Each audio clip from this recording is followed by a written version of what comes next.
All right, this is going live. Excellent. All right, I think we're live. We are live. The weekly poll. Okay, I was a little on the fence about calling it this, to be honest with you guys. That is for those of you guys fair. who don't know, 10 years ago, I had to look it up, bro. I had to look it up. 10 years ago, myself, Benny, and Sal made the weekly poll podcast. And dude, I don't know about you, man, but like kind of felt like rock stars running that comic book podcast back in the day. It's funny Yeah. because like it didn't like I didn't feel like a rock star, but when we were out, like when we did stuff, it was rock starry. When we were doing this, it felt like this. Like it was just very solitary. Like here we are in my uncomfortable chair doing this show. you know? But Well, like then we would go Joel- someplace and it's like, what? Joel came on shortly after, I don't know, at some point after the podcast started. And Joel was like Yes. a regular on the podcast. So Johnny come lately, yeah. you could say. Johnny come lately. Certainly, Yeah. just in tiny is what you might say. Yeah. Johnny shows up Very at his, kind. at his own pace.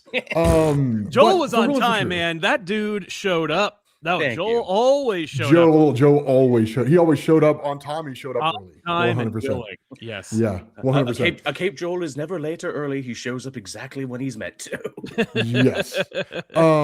Yeah. Okay. So for real, for true, for those of you guys who don't know what the weekly poll is, you probably noticed in the chat that there are people who are freaking out over the fact that the title is like the weekly poll returns, kind of. The fact that Benny's not with us anymore, that's the kind of part. The kind of is doing a Um, lot of heavy lifting right now. The kind of is doing a lot of heavy lifting, like a lot of heavy lifting. No, so for real and for true. So like 10 years ago, when myself, Benny, and Sal launched the weekly poll, the idea was to just create a kind of comic book podcast on YouTube where we all just kind of sat around and just shot the shit about comic books, right? Like this story's great, this story's terrible, this is what we love, these are writers that we're looking forward to, different things like that. But it was just a way for us to nerd out about comics. And it was amazing. So, It was so honestly, amazing, I we kind of stopped came into doing this. Yeah. Dude, yeah, it was so awesome. We stopped doing it. Yeah, the biggest issue, for me, the biggest issue, and I think the reason why I initially walked away from the weekly poll was that it stopped feeling like a podcast. It started feeling like a business. Well, it became a And business. I mean, it became a business, We don't yeah, wanna, and- I don't, like I don't want to interrupt your train as it's coming out of the station here, Rob. But But I'm going give to, away so- all. But I'm going to anyway. But we shouldn't give away all the trade secrets because there are, there were some decisions that were made that were business related, some decisions that were made that were personal. You know what? That's true. That's true. It was a I'm podcast just we saying- did where we talked about comic books. Done and Yes. done. There we go. Well, no. We'll talk. We can talk. We can talk shop. I mean, we could definitely, we can just say that everything that didn't work out was Benny's fault. And just move on. I mean, I'm kidding. That's terrible. Benny, Absolutely Benny not. tried to make Benny. was Trust me, like- he'd love that joke. I know Yeah, he he would. would. He would. Benny would have loved this because he would have been like, "What a great time!" Like, yes, we waited. We did. He was backstage baseball. We were planning something. Like we were actively pursuing this, but on a stage at a con, and it just didn't happen. Didn't happen. Didn't come to but we were fruition. planning it. Benny's like, "Is it time? Is it time? Is it time for us to do?" And I'm like, Wait. Benny was planning like a weekly poll reunion at a con? Yes. Benny wanted to do a weekly pull reunion at a con. He's like, should we just get everyone and just go, San Diego or New York or something? I'm like, well, New York would never give us one, but San Diego, Unfortunately. yeah, that would be that's something. It was like the Beatles play on the rooftop there. We That's- surprised everyone with it. Literally, we were spitballing some ideas about like maybe we should do like a comic book store appearance or something like that. Just like, maybe some place in Washington so Joel could take the ferry. Thank Something you. where it would actually get everyone involved, and it just didn't happen. But part of the reason why it didn't, why it went for as long as it did and then didn't was just because of business. It was Benny was like Benny was really excited about the idea of like, okay, this is Benny to a T. Okay, we have this great thing. How can we turn it into 10 great things? Right. Or how Yeah, can we turn it into this 100%. other Yeah, 100%. Yeah. Benny was super savvy about that. Like Benny yeah. that guy was the master Stellar of wheeling and businessman. dealing. Yeah, he was a master of wheeling and dealing. Like Yes. I had never seen a man lock down so many brand deals in my time. I remember there was one time we went down to we went to LA for like some Warner Brothers event or something like that. And it was like this industry, there were like industry panels and all that kind of stuff. And like Benny's like wheeling and dealing with everyone, right? Like he's going to like every vendor. He's locking down these $2, $3, $4, $10,000 brand deals. Working Right. all the And it's time. just like, dude, this guy never stops working. Like Benny's like, he wakes up and he just works until he goes to bed. It was, Well, it he was was like, "What are absolutely we? nuts. I mean, what are we doing here?" He's like, "We're doing this to get another thing, to set up the next thing." And it was like, Yeah. man, sometimes we are just here to go to the convention. Like sometimes we're just here to have some fun. And for him, that was like, okay, how can I get this statue for slightly less than cover price, and then get it shipped to my house, where it will go next to another gigantic statue. And he always Okay. did. Did you ever see his basement? You ever see the statues in Benny's basement? I did see the statue. It was nuts. It was dope. Like he had a wall full of statues and it looked fantastic. Like it looked incredible. It was. Faust. You guys would be. I wish he'd made a video. He's like, just a Cribs style video. Right. This is for, Oh, for yeah. young kids out there. But yeah, it would have been amazing to be like, this is my his viewing room, like his home theater room, which had a wall of statues in their own custom sized shelving units with their own little individual spotlights. Man, Oh, everybody is saying Sal is super quiet. How do I increase Yeah. your volume, Sal? you can't, and I have no idea on this thing, but I will do my best to. Wait, it says automatically adjust mic volume. Okay, I'm gonna turn Ah, there we yours go. up. Oh, you did it. Oh, great. Or you can just yell, Okay. you know. Huzzah! Everybody, like, let me know if Sal sounds. Yeah, just yell really loud for the Oh, that's whole- great. No. the I whole saw. I podcast. watched you. I literally watched you do it, and I was like, "Oh, that's even better." Okay, is Sal better, guys? Can you guys Am hear I? me better? Am I better? I mean, Okay, Alex not as says a man, but- much better. All right. Alex well, is thank you, Alex. Alex is apparently my unofficial podcast behind the scenes producer guy. So Yeah. honestly, I have not talked to Faust in years. I still have Faust on Facebook. Dude, have you guys seen? Do you guys have Faust on Facebook? I Yes. do Dude, have he's Faust on yes. Facebook. huge. Indeed, I He's do. swole, man. I know, He looks massive. better. Yeah, because he Yeah. got like way into fitness / like gains, and now From he twink to looks, twonk. Yeah, damn right. Yeah, he looks great. Yeah. He looks like the Yeah, absolute Batman. he is He huge. really does. Yeah. Absolute Faust coming Yeah. soon. Oh my god. Yeah, absolute Faust. It's absolutely super effective. Yeah, 100%. But yeah, okay. So I mean, So- if we're doing a weekly poll, then let's go old school, right? Like, what's everybody reading? Like, what's the good and the bad on your all's reading list? Right on. I mean, well, we have to launch in with Absolute Joker, right? Because like the newest Absolute. Oh my God, yeah, Whew. yeah, 100%. Okay, I want to know your all's thoughts on Absolute, because to me, that was one of the best Joker stories I think I've ever read in my entire life. That's It's, fair. it so Yeah. perfectly encapsulates, I think, what Snyder has been trying to accomplish with Absolute Batman. There's like, look, I can break all the rules, I can flip the script, and also I can build on ideas that I had in the New 52 that maybe didn't fully come to fruition. Because Absolute Joker, I'm like, wait a minute, is this the Pale Man concept, but actually done to where it's like actually baked into the DNA of the universe? Oh my God, Snyder, you mad genius, you! Yeah, that was totally what that was, because you could tell like there was an audience out there for the Pale Man concept during was it Endgame, when they were like, oh, is Joker 1,000 years old? Yeah. Like, is Joker Yeah, responsible that for was the every whole plague? Dionysium storyline. Yeah, It's that's so Yeah. great, and I love that idea, but also I was like, I don't know if I like there was a split right down the center as far as the audience was concerned about whether they liked the idea of immortal Joker or like regular guy who's just super lucky Joker, and you could feel him he had to work that around. This one, he's like, no, guy is at least as old as Wolverine, maybe hundreds of years older. Dude, that's what I loved about it, man. Like, I loved the circular nature, because I was talking to Joel. Unlike Sal, we do not have Scott Snyder on our phones. We cannot Regularly. text. We cannot just text Scott Snyder anytime we like and pick Scott Snyder's brain and see what he thinks. No, we have to rely on Twitter DMs. Us peons down here in the muck and Yes. the mud. Yeah, no, I was talking How to Scott Snyder in the DMs, and he was like, "What did you think?" And I was like, "Dude, I think this is as good, if not better, than your New 52 run." Guys, I don't know if I would look at Absolute Joker as feeling something akin to the Pale Man. I mean, it's obviously like pushed to the more extreme. What I It's an loved about the evolution. Pale Man, the Yes. evolution. What I loved about the Pale Man concept is between that and Court of Owls, it all just felt so creepy. Like it just Yeah. felt so weird He's and brought so the creepy. gothic horror back to it in a big way. well, it makes sense. Yeah, He's a so, horror like- writer, you know? Yeah, Yeah. that makes sense. Yeah, he is. And so like when I'm sitting there reading about the Pale Man in Batman Endgame, and it's like it's okay. Did you guys ever see The Conjuring? The Conjuring. Yes. No. Yes, It had Patrick Wilson, and he could like I know he what could you're like go talking to about. yeah. That's Well, is there's a that the really one- really is- cool. Yeah, the one with Darth Maul in the medicine window. Yeah, mirror. I think I saw that one. Yeah. 100%. Yes, 100%. 100%. That's Okay. what that is. Great. So there's a really good point in that movie when like the grandma or the savant or whatever it is talking about the idea that like he's always been haunted by spirits. Anyway, there's this every picture that he takes, it's like the spirit that moves closer and closer to him until there's one picture that his mom takes, so the spirit's like right up on him. It feels similar to that, right? Like that level of creepiness, right? Where you see like these pictures of the Pale Man and Joker's like in all these background shots. Right. And it's like, damn, the Joker's really like hundreds of years old. Like it's stupendously creepy. That I loved. And I think that with Absolute Batman, one of the things that I loved about that is to your all's point, I think it does borrow a lot of elements from the Pale Man. I love the circular nature of the story where it's like we go back to that town once again, you know, like that kind of thing. And where Alfred's like, I think it's always been him. Right. Yes.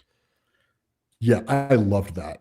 Yeah. Same. Oh, And that's even before you get into the whole socio-political commentary of the whole thing, which obviously the Absolute line has had in spades, this idea where it's like the Joker's not just evil, he is this primal, like money is the root of all evil type evil. I am representative of America's worship of wealth throughout history, and that I am Rockefeller, I am, Thiel, I am all of these guys, and I can get away with anything if I just, give to the right charities for a little bit, look respectable enough. You'll never look too deep into me, but you really should.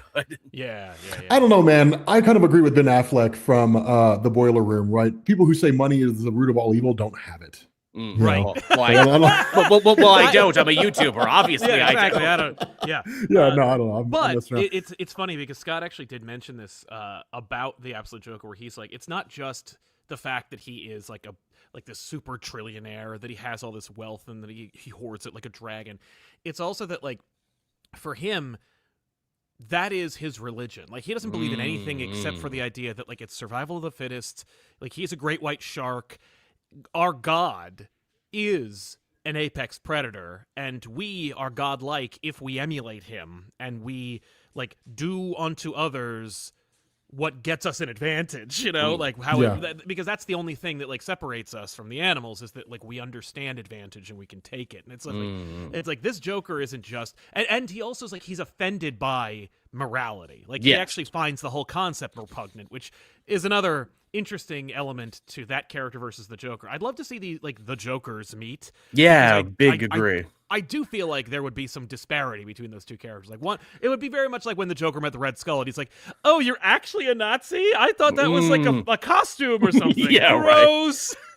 Yeah, because the Joker, like mainline Joker, is having fun with it. He's like, no, life is a cabaret. I am a performance artist. This is my art. Oh, you take this way too seriously, honey. Come on. Yeah, like you own property. You can't own property, man. I am chaos incarnate. I am free. Look how much is holding you down. Yeah, like how many 401k plans do you have to oversee to make your empire run? That sounds like a big waste of my time.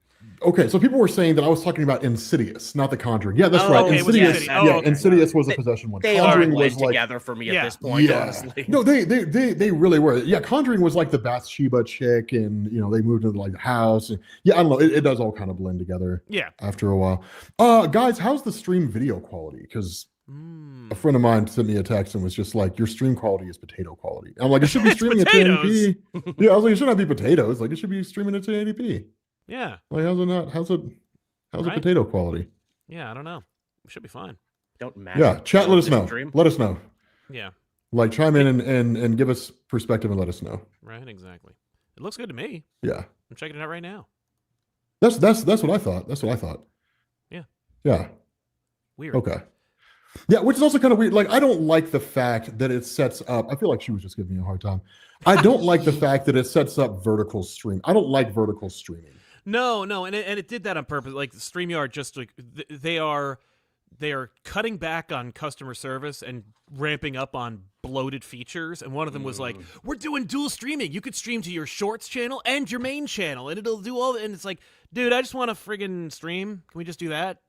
Like that sucks. Yeah. That's not what I want. I just want like a regular vertical I know you have to. stream. You Like, I have don't to want uncheck or it, but if horizontal you're- stream or whatever it is. Oh, okay. Yeah, Yeah. You just have to uncheck Yeah. it. But Okay. it'll sneak up on you. Well, then, yeah, that sucks. Okay, yeah. So, Absolute Batman, and I kind of I've heard reports both ways. I've heard people that say they felt like Absolute Batman is phenomenal. They feel like Absolute Batman is one of the greatest stories that DC has going at the moment, and that Absolute Joker just keeps that trend going. I've heard other people who were just kind of like, it was fine, right? Really? You've heard in different equivalents? Yeah. I'm hearing it now too. I think as something gets really, really popular, a kind of backlash is almost inevitable. And I think 10 reprintings in, I'm starting to hear it too, that this isn't actually that great. Yeah. No, if you guys want to make like $1 million, we should make videos that are just like why Absolute Batman is overrated. Because you'll be the only video that makes it, and everyone will watch to go, how insane are you? Right. Yeah. Yeah, and that's why I say, I mean, I don't quite know where that comes from. I could see if that opinion on Absolute Batman just kind of be like, I could see if people were adapting that and they were taking that attitude towards like, if this was the main DC universe, right? If Absolute was not an alternate reality, because this version of Batman is very extreme, and he's just the antithesis of everything that you expect from Batman. Like, Sal and I were talking about this. Yeah, Batman AF. He's like Batman AF. Sal and I were talking about this, I think on your live stream, and I was like, he reminds me of Flashpoint Batman. He reminds me of Thomas Wayne. He's not polished. He's running a shoestring budget, right? Because I mean, like Flashpoint Batman, he had like a laptop on a wooden desk in a cave, right? Like the guy had nothing going for him. Like, he didn't have anything. That's true. Yeah, it's like, dude, you don't even have the point of the cave is to fit all of Batman's wonderful toys. If all you have is the gun that killed your family and a laptop, move it into the mansion, man. I mean, at least there's walls. Put it in the guest, like this is the Batman guest bedroom. Right. This is the Batman. This is the Bat room. The Bat guest. Yeah, it's got a couch that folds out. It's amazing. I love this. Yeah, exactly. This is high tech. It beautifully shows the switch up too of a Batman being like, no, I am actually the one in this universe who is held down by less things. I'm more mobile now. I have been set free. I can actually be an agent of justice instead of an agent of chaos, because you'll never know when I'll pop up. That's true. Yeah. Oh, go ahead. Yeah. So, okay, here's my question for you guys. What did you think about the ending of it? Because when I was going through that ending blew me away. I was just like, where is he going? What is his cave? Well, the idea that like Joker has a bat cave, basically, and he's got an Alfred. Hell? It looks like hell. Yeah. He's got. Well, he's probably from there. I don't know. Yeah, I don't. Yeah, I don't know. I mean, the fact that issue in and of itself read like a classic Scott Snyder book. Like you've got a long history lesson in the beginning. You got 3 different origins that are all told retellings of the same thing. Jock coming in to do this issue, and a class like at the peak of your rise on the Batman. I mean, because literally, like Scott Snyder's like, I'm on Batman in New 52. Here's Court of Owls. Here's all these other ideas, and then inevitably, eventually gets to Joker and does this huge story. It's very cyclical, and it feels like very reminiscent of the classics, the Snyder that we knew from years ago. But it's interesting that Scott has had like 20 years or 10 years, 20. God. Technically, his run starts with Black Mirror, if I remember correctly. That's true. Yes, Batman Black Mirror pre-New 52. I think that was the first Scott Snyder story for Batman. Yeah, was the Black Mirror? I think it's story. Gates of Gotham was his first. Oh yeah, with Kyle Higgins. Yeah. Kyle Higgins. Oh, was it? Share it, but what you're thinking of, I think, is definitely his first solo, like when it was just Scott, unabated. But yeah, man, I'm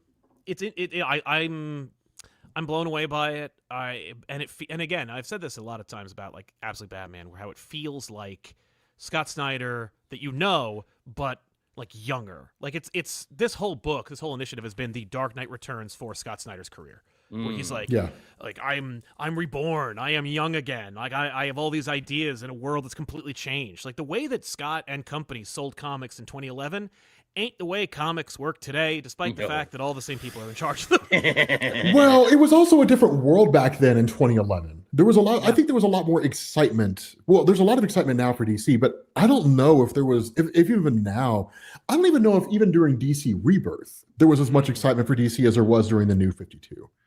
Yeah. I think that's a fair assessment because DC Rebirth absolutely was like there. Because, okay, quick timeline. New 52 was like throw out the old fans, replace them with new fans.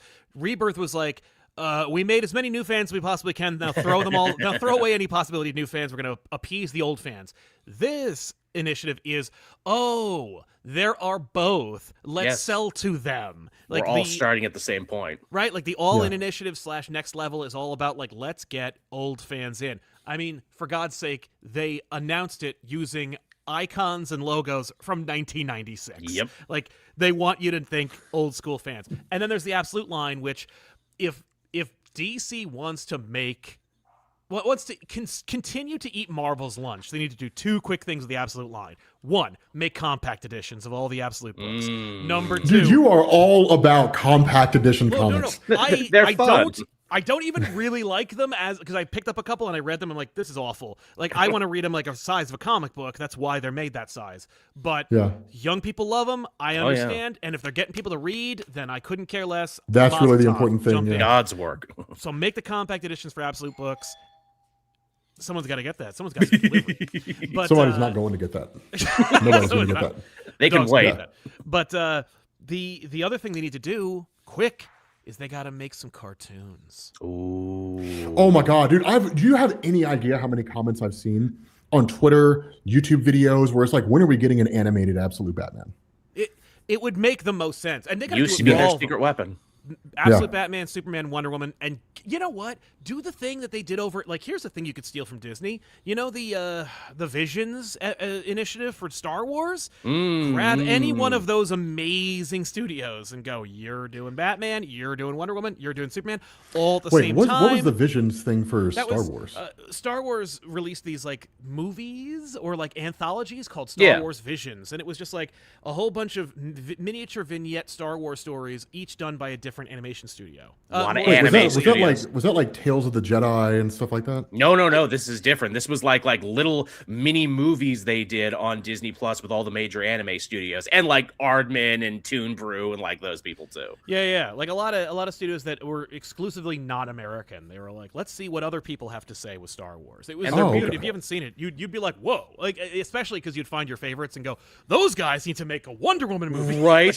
There's so many masterpieces in there. Like there's that French one they did during like Imperial occupation, and it's got all this beautiful ribbon dance. I'm like, how have I never heard of these people before? Give them all the money for their next project. Yeah. There's also that great what did they make? I can't remember if it was on what streaming service it was on because they're all horrible. But like the one with the video games where each one was like a different studio making a different adaptation. Like Mega Man and like, Warhammer got one. Warhammer, Unreal Tournament, etc.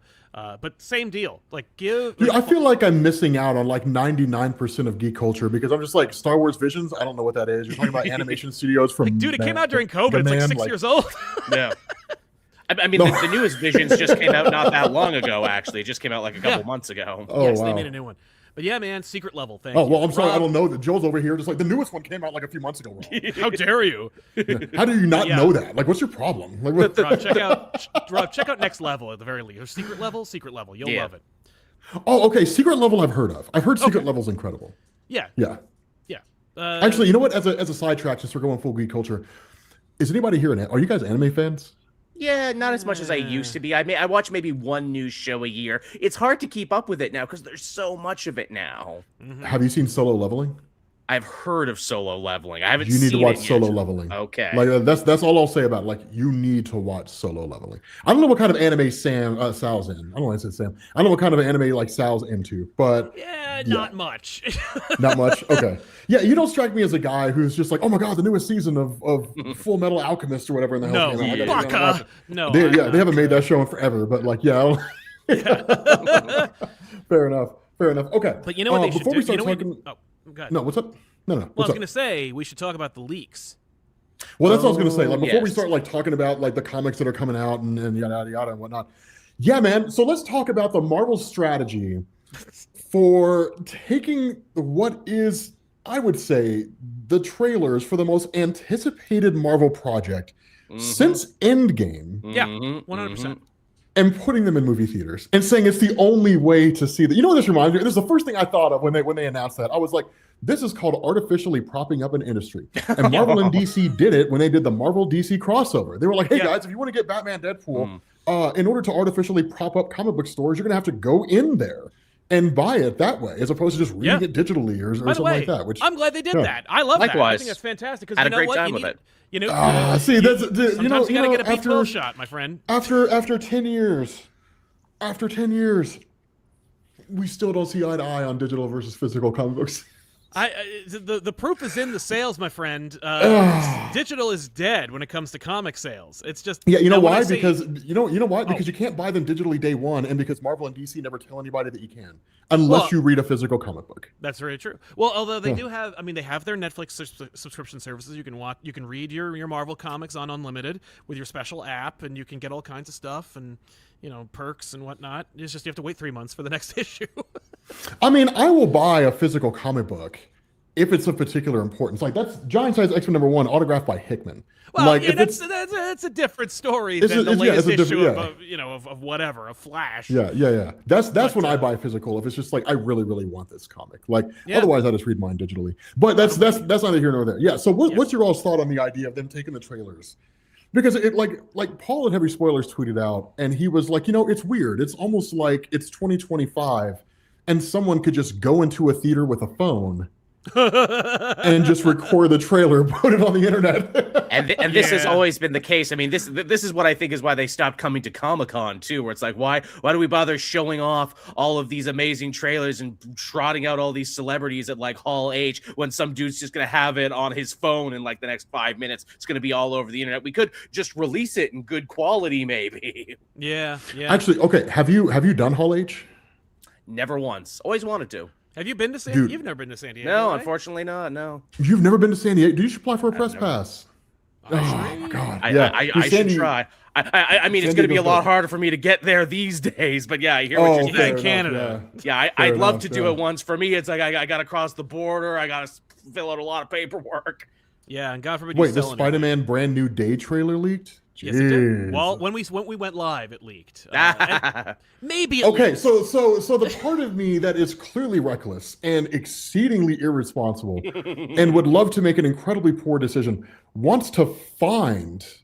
Well, just go on Twitter and type in Brand New Day, and you'll get a million hits. Wants to like find the trailer and like put it on the stream.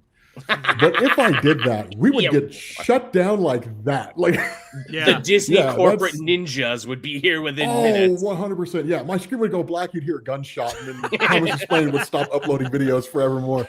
Yeah, that would be. That would be nuts. Wait, the hand is in it? Okay, that doesn't surprise me.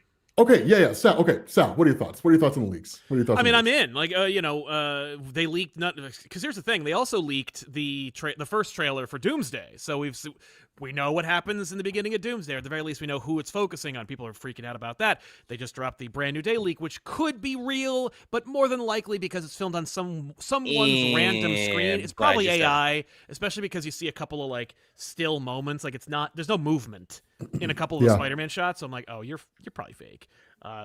But I would imagine, since we're getting we got the Supergirl teaser this week, we got a Lanterns teaser this week. Mm-hmm. We're probably going to get a full-blown trailer for Supergirl by Christmas. Yeah. Marvel will be smart to start dropping some. Sal keeps muting himself. Yeah. Marvel doesn't want Sal talking about what they should be doing. No, they don't. They don't. They don't want to hear it. But yeah. Yeah, I don't know. That is something okay, Joel, I want to know your thoughts on this, because that's something that I very much agree with Sal on this. Marvel's kind of screwing up. With their marketing and their releasing and everything. They've lost control of the conversation. I mean, before they were doing great, and they were helped out immensely by the fact that their competition kept tripping at the goddamn start line every time and eating absolute shit. Now that's not the case anymore. Now they not only are facing some real competition, but competition with a vision who worked for their machine, knows how their tricks are played, and as such is kind of able. I mean, James Gunn kind of became their worst nightmare, didn't he? Yeah. It's I mean, okay. I don't know, because Sal and I were talking about this on his live stream.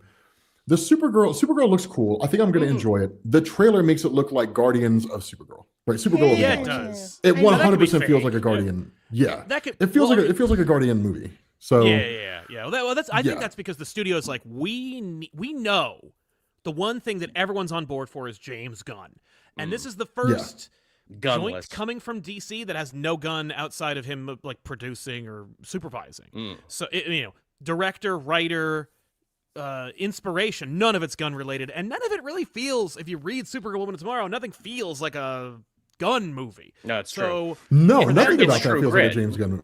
yeah. So I think Yeah, it feels like True Grit, 100%. Yeah, Well, it should be.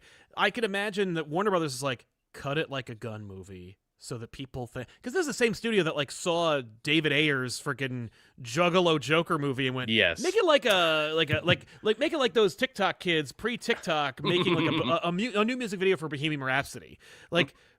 And then they went, oh, that probably might work. Let's just do that. Like, I don't know. I feel like it's the same people, right? It's the same studio at the very least. It's like Yeah. making the same terrible. well, they know that decisions. James Gunn. They know that like Guardians of the Galaxy is like the #1 hit for James Gunn in the modern era. It's what he's the Yeah. most synonymous with, right? People think of James Totally. Gunn, they think of Guardians of the Galaxy. So it's like Well, and- we got to give it like that kind of a feel, at least in the trailer. So people are just like, oh, I love Guardians of the Galaxy. I'm going to go see Supergirl because it kind of feels like that. Yeah, And 100%. not only that, but like James Gunn also pulled off the Herculean task of like spinning straw into gold.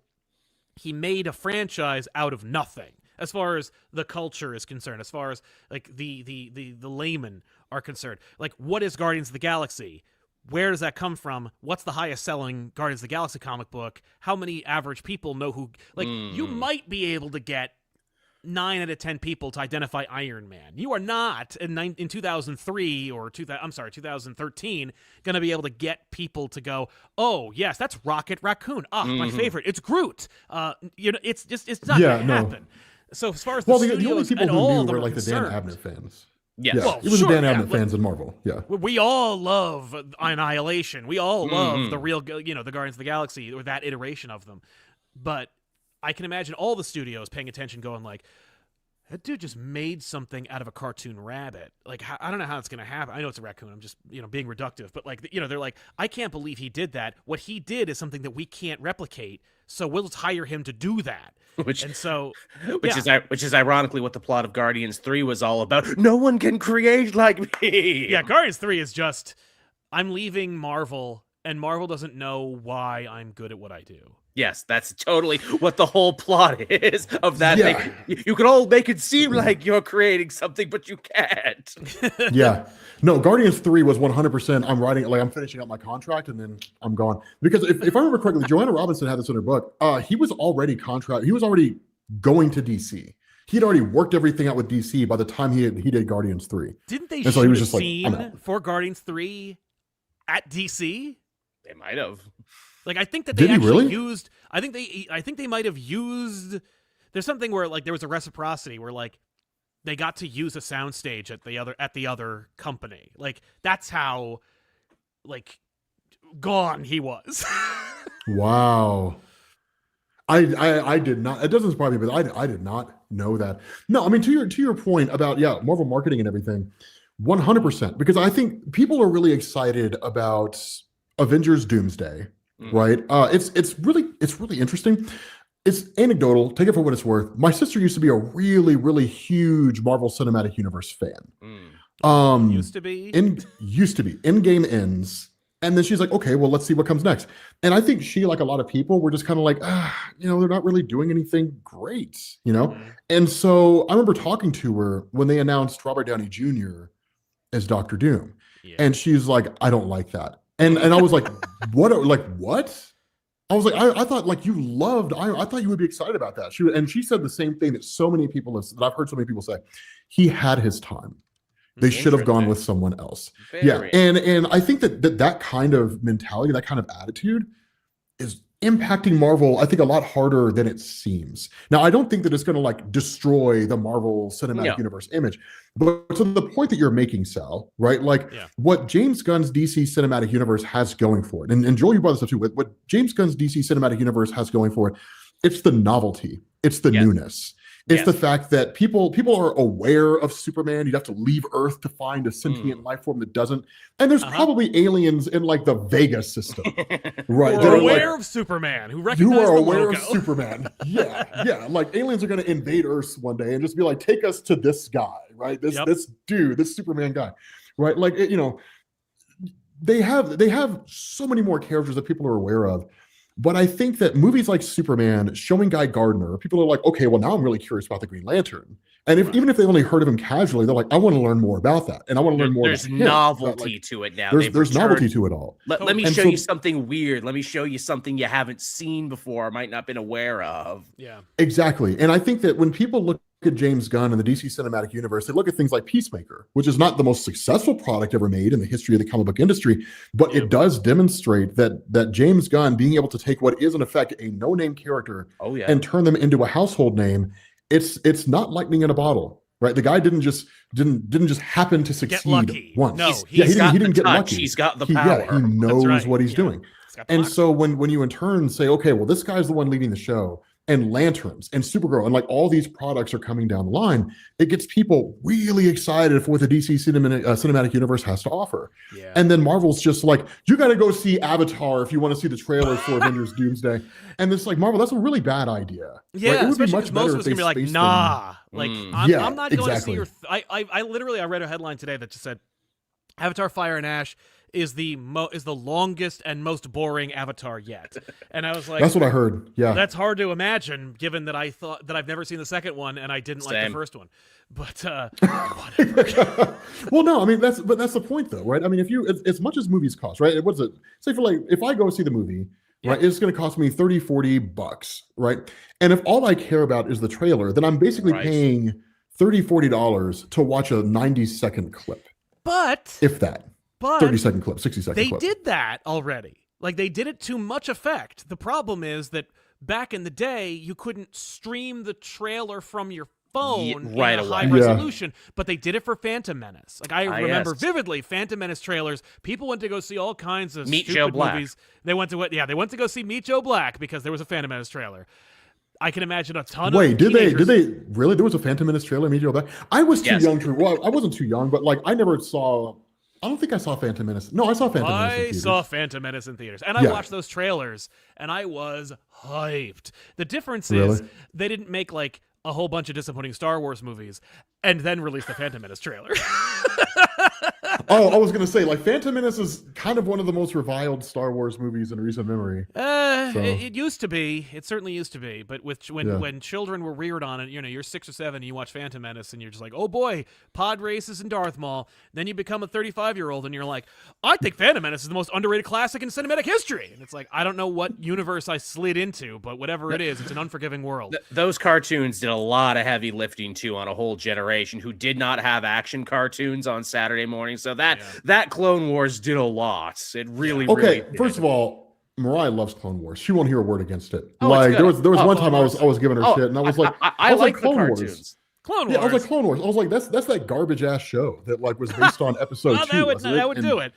Yeah, and yeah, she got pissed. Now, I, admittedly, the way that I phrased it wasn't the best way to do it, but she was not. No. too I happy. used to be like that. yeah. I was a late convert, man. Ironically, because I liked Rebels so much, because I'm like, oh, this is new and different. This is what the prequels really should have been. What do you mean it has characters and connections to Clone Wars? What do you mean I got to go back and watch Clone Wars to get the full breadth of this? Then I ultimately did, and I'm like, all right, Dave Filoni, all right. Yeah.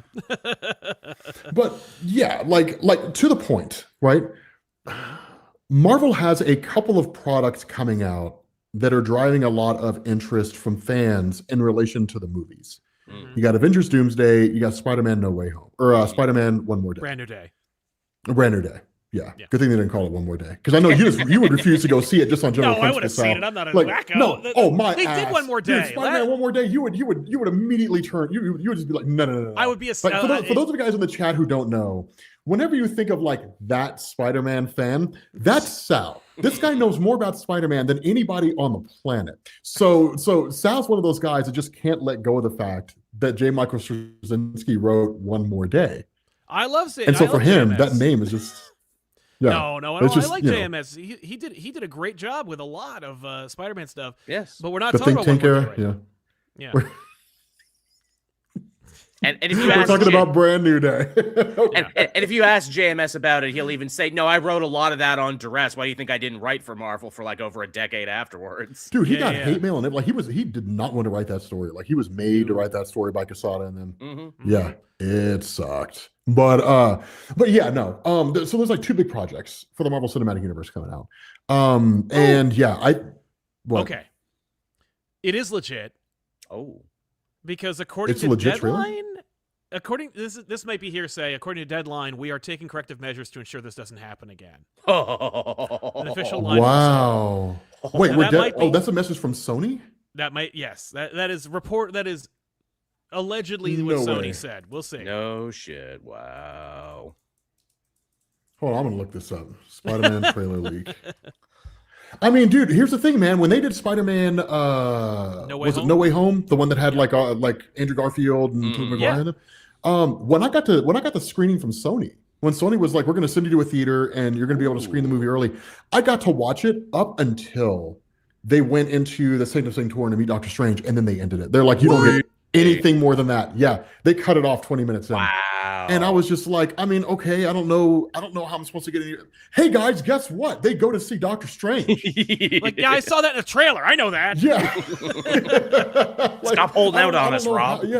I don't know how you market, but at the same time, you guys remember how ferocious like the leaks and anything about Spider-Man yeah. No Way Home was. Oh So my god. yeah, if they had been, I mean, I would never have done it, but if they were like, hey everybody, like, you know, all the people out there who are part of like the Sony ecosystem, right? Like you get to go and you get to see the movie, you get to see the whole movie. You know, don't tell anybody what you saw. Scout's honor. 100%. The entire plot of that movie would get leaked Oh, online. 100%. It'll be happening Yeah, as absolutely. it's going. Like, okay, so then Spider-Man goes into the Sanctum Sanctorum. Yeah. Like, He's That's exactly what tweeting they as would it do. happens. yeah. I Okay, it actually looks did like that at San Spider-Man's Diego fighting one the year. lizard. Yeah. Yeah. I did that at San Diego one year. I'm surprised I never got in trouble. Myself and a buddy of mine, Victor Danger, he's a comic book. He's a really, really good comic book writer. We were, he's actually the one that got me into Hall H. We were in Hall H. It was like myself and members of the staff and whatnot. And I'm just like tweeting out in real time everything that's going on. Right? They're walking up and down the aisle with flashlights. Right? Like Checking old-timey people to- ushers. Yes, right. Like checking people to make sure they're not doing anything shady. So like I'm sitting there in Hall H and I'm just like, you know, just yeah, like I'm clearly excited about The Rock playing Black Adam. I'm Right. very excited about this. Right. But like in the meantime, I'm just like, this happens and this happens and this happens. And I'm just like tweeting out in real time, like everything that's going on in Hall H. Yeah. But yeah, no, like it 100% would have leaked. But the bigger point that I'm making is that I can applaud Marvel for the idea of wanting to maintain their secrecy and the idea that comes with this whole, you know, like if we don't spill the beans on everything, it's going to drum up a lot of excitement. But that philosophy of secrecy can work against you Indeed it big can. time. Especially when you're talking about the DC Cinematic Universe, the excitement for a lot of the projects that they're creating, Marvel having their projects that are coming out, and the fact that almost nothing's being released about it, and it's leaked and it's cloak and dagger. Now, Yeah. I don't know. Marvel's got a marketing team with hundreds of people, Mhm. each of whom I'm sure have varying degrees of experience in this, right? Some who just got out of college, some have been studying this stuff for 30 years, right? So who am I to override, you know, Right. the opinion or to you know tell those people they don't know what they're talking about? But from a fan's perspective, I'm excited for Avengers Doomsday as much as I can be excited for any Marvel project. I'm more excited for shows like Lanterns because I'm excited of what can come out of it. Mhm. Yes. Yeah. I don't think anything So- is going to come out of I mean, like, I think Lanterns will be, because like Damon Lindelof is involved. Like, I think it's going to be very like Guy Gardner's going to be in it. I think so. Like that makes Naturally, sense. you gotta. But like otherwise, Yeah. it'll be very Lantern centric. Like it'll be about what they're doing, and if there's any like larger universe implications, it'll be like from a post credit scene that someone else directed, and it'll probably feature like, you know, Superman or something. Like it won't be like hard references. It might have references, but it'll be within the context of the story you're watching, and not like a kind of universe tease. I don't know, man. I would love to see Toma Ray in it and maybe have someone bring up, hey, man, Krypton, wasn't that your job to watch over that sector of space? Oh my God! Hey, Somebody Toma, tweeted that out to me. wasn't I that your forgot that happened. That's Mhm. funny as hell. Yeah. I forgot about that, Joel. Because they could actually spin it into something really interesting where it's like, ooh, so we know that the Kryptonians were kind of warlike conquerors in this universe. Is this where the Guardians are like, yeah, we kind of chose not to save them actually because we feared them? Yeah, that'd be fine. That'd be I don't know, for man. him to Like, double down on that idea that I hate. I want Lanterns to lead into Blackest Night. That's a big Who ask. died? Yeah, right. Yeah, we're gonna need to kill a lot more people. No, first. here's I told Sal, you already know about this. Joel, here was the idea that I had, right? My idea was that Lanterns, that show picks up and the War of Light is already going on out there in the universe. Right. And Jon Stewart is kind of our stand-in as the audience, which is to say Hal Jordan is explaining the Lantern Corps. Right? And you can do all that in 10 minutes in the movie. Right. But Hal Jordan is like explaining the Lantern Corps. He's explaining what the War of Light is. Right. And there's the explanation of like what the prophecy of Blackest Night is. They're on Earth to investigate the death of Alan Scott. And Alan Scott basically resurrects as the first Black Lantern and crushes Hal Jordan and Jon Stewart. Now, the question is, as you guys know, the whole point of Blackest Night was a soft reboot for DC. Yes. Right? Let's bring back everyone who died and then keep the ones we like, and we'll give them White Lantern rings and then they'll stick around, whatever. So we're already in a lived-in universe, right? Superman established this universe has been around for a while. So who's to say who's already died? Yeah, right? we're on our third Green Lantern, yeah. That's true. Yeah, so when we're talking about a Blackest Night movie, and we're talking about the current DC cinematic universe, instead of like sitting down and asking the question, so how are we going to bring in Hawk and Dove? And how are we going to bring in like Zatanna, right? And all these different characters. It's just like, all these people are Black Lanterns now, right? And then it's just like, like Blackest Night happens, and they're like, so here are the ones that we're going to keep. Everybody else goes back to being dead. And now they get to tell a movie that's double duty, right? The movie gets to tell the story of who this person is while simultaneously figuring out their place in like this new world compared to the old one, right? Like the world they were in before they died. You can also keep characters like Sergeant Rock and like the JSA in the modern time if you want, without having to explain, wait, didn't you fight in World War II? Yes, but I'm also here now. Lanterns. Sergeant Rock, like the old Joe Kubert character? Like yeah. Well, I mean, we know him in Easy Company exists because of Creature Commandos. He was hanging out with a GI Robot and everything. I have not watched Creature Commandos. I have no desire to see Creature Commandos. It's is it good? Do I need to watch it? Yeah, it's so much fun. You'll love it. I nothing about like there was nothing about that show where it's like I'm excited to see Creature Commandos. Like I don't blame you. No desire to see it. It's canon too. Yeah. I know all that stuff's canon. Yeah, it's Guardians of the Galaxy again. Like I mean, it's just monsters instead of space people. But yes. Oh, okay. Well, I'm not necessarily against that. It's a smart idea. It's also closer stylistically and even like, in terms of structure to classic Suicide Squad stories, which is why I loved it so much. Like, this is a Suicide Squad story is what this is. This is great. Yeah, no, it definitely feels like that. It feels almost like DC/Warner's was like, okay, so we know you're going to work on Superman, which is very much not really your style. We know that you're running our universe, which is going to have a bunch of different ideas and visuals and visions from different creatives. In the DC universe, a quilt of different ideas and universes anyway. But can you give us a Guardians of the Galaxy? And he's like, yeah, I can do that with like these guys. They're like, great. It's simple enough. Okay, I can 100% say, Sal, I love the way that you explain things. I love the way that you're like, so here's definitely what the pitch meeting looked like. Joel, do you remember, and it's one of my favorite memories from Sal, do you remember in the old Weekly Pool days, Sal was talking about when DC came up with the idea for the New 52. And it's like, I know exactly how this pitch meeting happened. And you were like, so Jeff Johns is in the office, and he's like, so here's the story I have for the Flash. He's going to go back in time, and he's going to save his mom's life, and the universe is going to go to shit. So he's going to have to go back in time, and he's going to have to go back in time and like let her die, and then things are going to go back to normal. And Sal's like, and then Dan DiDio was like, what if it didn't? And he's like, it's like, what are you talking about? I was like, let's just reboot right now. And like, but this was just my Flash story, though. Not anymore. It's not. Not anymore. Yeah, now I'm taking it and running with it. Yeah, we're rebooting. Dude, I loved that. Thank you, man. We don't have any plan. We have no ideas. That's okay. We got a whole bunch of creative people here right now. Pitch me Superman. I mean, that's. Oh man. I haven't seen or heard any stories to refute that theory. By the way, No. I don't know, man. As far as I know, Jeff Johns and Marvel are not on, or DC are not on like the best of terms at the moment. I don't know how that whole situation goes. What was the last thing he wrote? That short tenured JSA? yeah. No, he wrote Shazam and the Seven Magic the Seven Magic Lands. That story was fantastic. If you never read Shazam and the Seven Magic Lands, actually. it's It was so really fun. good. Yeah. Well, It's really good, right? It's a comic meant for like 14-year-olds, but like it was still really fun. Like I had a great time reading it, right? What comic isn't for 14-year-olds? Yeah, I mean, right. there are quite a few. And Marvel, those were young Marvel at heart. Ruins. I wouldn't give Marvel No. Ruins to a 14-year-old. Yeah. But a 14-year-old would be the one that would enjoy it the most. Right. Because they'd be like, "Whoa, that's so dark." yeah, you know what? That's true. Yeah, they're like 14-year-old and emo. What? You know, They can read it while they're listening to like Atreyu in the Cure. background. Yes, The Cure, yeah. Atreyu. nice reference. Good pull. The chat reminded me there. It was Stargirl. Stargirl and the Lost Children was the last thing he wrote, Oh. which was actually really okay. good and set up the return of all the Golden Age sidekicks, including Airwave, that takes us into what's going on in JLU right now. So it actually ended up being pretty important. Mm-hmm.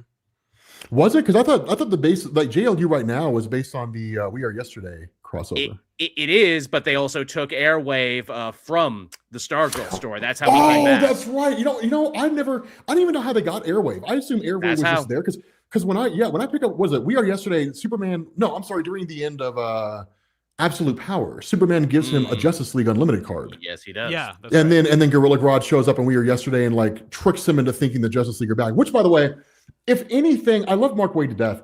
If Airwave in Justice League Unlimited showed anything to me, it's that he's the dumbest guy ever. Because like Gorilla Grodd's like the Justice League are bad guys. And it's like, but what about all these things that they've done to save the world? Yeah, but like they know they're dying. They know that you're dying, and like they're not doing anything to stop it. It makes Oh more my sense God, if you're you read clearly Lost right. They're Children. bad guys. Yeah. Yeah, like they're clearly bad guys, like 100%. And then when he comes across Gorilla Grodd and like what is it, the whole Legion of Doom, right? It's like Lex and Joker and all of them. Airwave is just like, holy no hair, Batman. It turns out you are a bad guy. Yeah, it's what like, the Airwave, Joker's you're- here. Yeah, It- like the- God, this guy really is stupid. The characterization makes more sense if you did read Lost Children, because it's like, hey, I Okay. was a sidekick in the 30s, only a couple months ago in my time. Everyone I know is not only dead, but never existed due to time shenanigans. I have no home. I don't know what this Justice League is, and I'm being thrown right in the middle of it. So it makes a little bit more sense with the extra added Oh, context. so was he like rooted in the idea of like the naive 30s, Yes, like Bucky very. Barnes wanders into Captain America's tent, sees him changing, and is like, I want to yeah. be your sidekick now. Like That is him. okay? Yep, that's the Okay. guy. Yeah. Then yeah, that makes a lot more sense. Okay, so what is on everybody's pull list? Because I've got Marvel pulled up in the moment. Mhm. Is anybody reading Avengers? No. Reading No, New Avengers. I have not read Avengers. I have not read Avengers since Blood Hunt ended. That's I- fair. I am Yeah. reading New Avengers, though. It's super cool. Is New Avengers good? Okay. What's your favorite thing about it? Interesting. My favorite thing about this New Avengers, and you will never believe this. So, remember Black Widow died during Secret Empire and they replaced her with a clone, and no one bothered to do anything with it. In fact, she went on to have great books, adopt a kid, get into a healthy relationship with Bucky. Well, New Avengers remembers this because they're fighting a group now called the Killuminati, which are clones of the Illuminati. I heard about that. Yeah.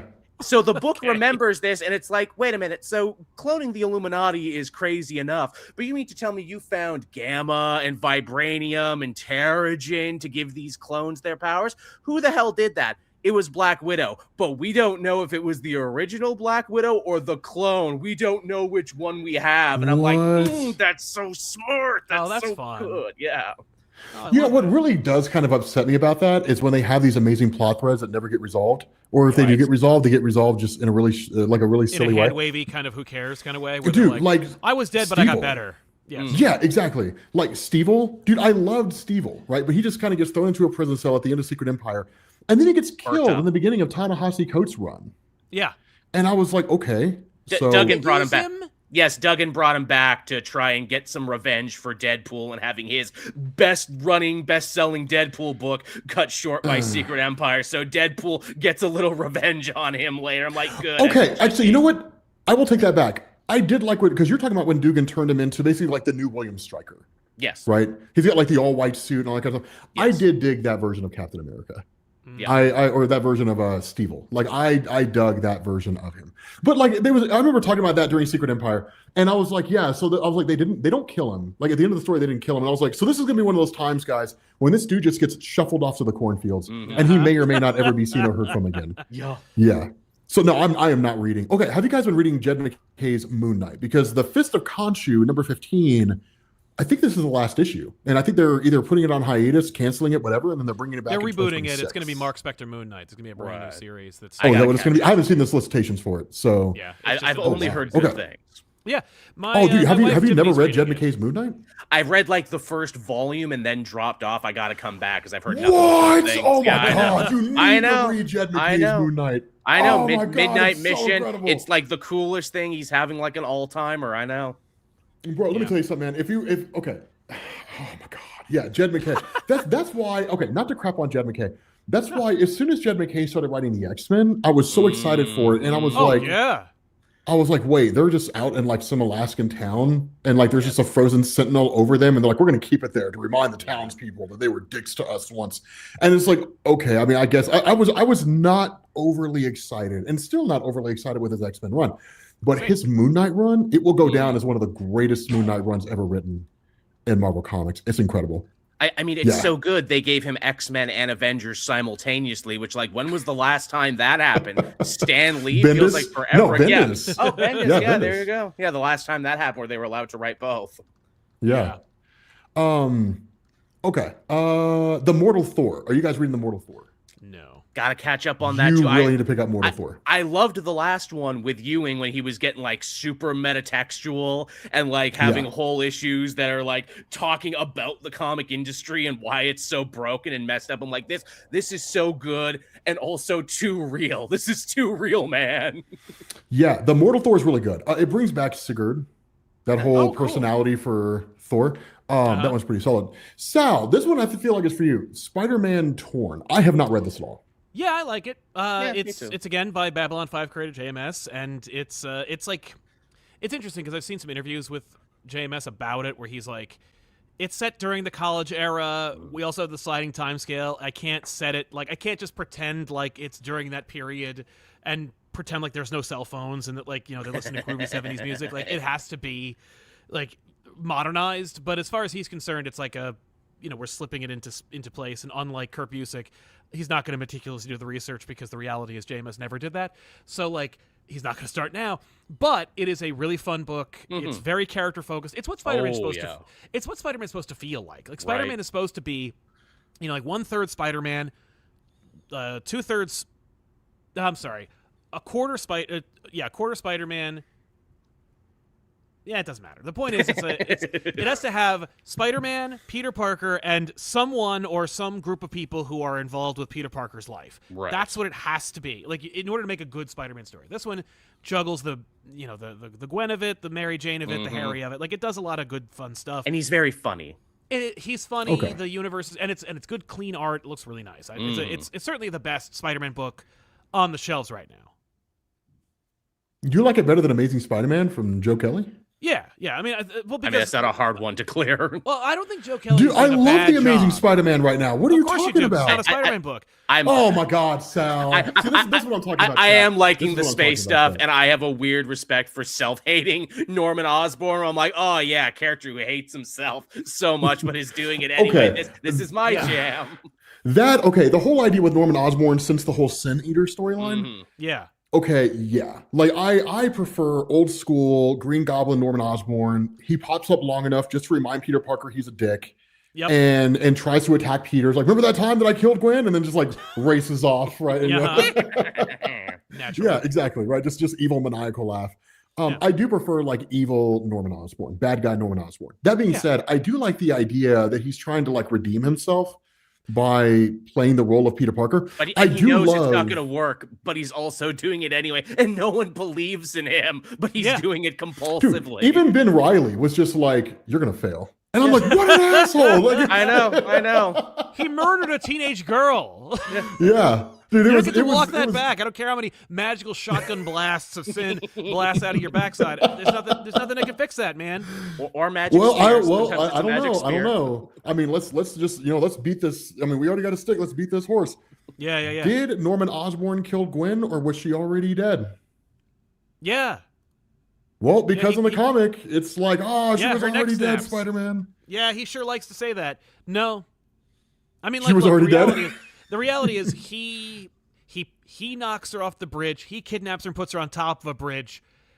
Whether Peter snaps her neck and that's what kills her, or she dies from the fall, which is something that would not happen, is irrelevant. It's Norman murderous Osborn intent. kills Gwen. Peter does whatever he can, but like, again, like the point is that it's a failure. That is the night Gwen Stacy dies is so perfect because it is essentially the death in the family for Spider-Man, where it's like, this is when Spider-Man learns, because like, okay, so like the mantra for Spider-Man, great power, great responsibility. What he basically learns is when I don't get involved, people die. Right? That's his very reductive. Yeah, he can't be reckless. I can't be right. Well, like for him, he's like, when I don't get involved, people die. Now he is involved, like, but when the night Gwen Stacy died happens, he gets involved and she still dies anyway. Peter has to learn. He grows up in that story in a big bad way, where he's like, he learns a valuable lesson about like, just because I do get involved doesn't mean that's going to be the miracle cure all. Like that doesn't solve the problem. Me being Spider-Man doesn't automatically make things better. In fact, it probably makes things worse. So like that complicates the stories and makes his adventures even more interesting. In fact, it also advances all the characters. It gives everyone like a good, strong, mature shot in the arm. Mary Jane Indeed. goes from party girl to like rich, developed Mary Jane as a character in that story, and it just keeps going from there. Is it that story? It is not. What I'm thinking of is the Clone Saga, the first Clone Saga, or the Clone Genesis What from the 56. the original? Oh, the original Ben Reilly story. Yeah. When Ben Reilly never had a name, when Ben Reilly wasn't called Ben Reilly.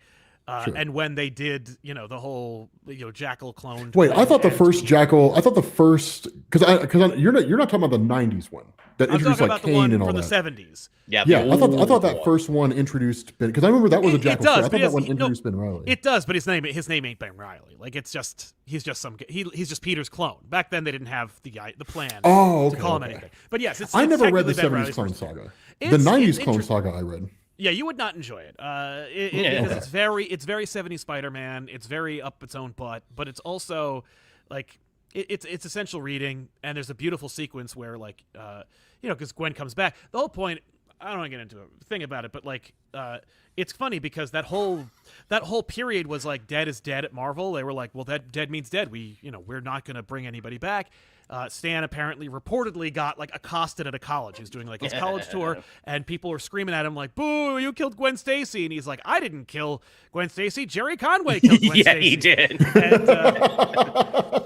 And they were like, "What the hell?" And so Stan went back home to Marvel, and he's like, "We got to bring Gwen back. People are freaking out." And they're like, "Well, we can't bring Gwen back. She's dead." And then he's like, "I don't care what you do, but do it fast." So they came up with cloning. So they bring her back, and it's a fantastic story because like Gwen just shows back up, and Peter's like, "I'm losing my mind." Like it's what anyone would respond to if like your dead ex-girlfriend, who you actually absolutely buried in the ground, just was in your doorway one day, and she's like, "Peter, what's going on? I don't know what's happening."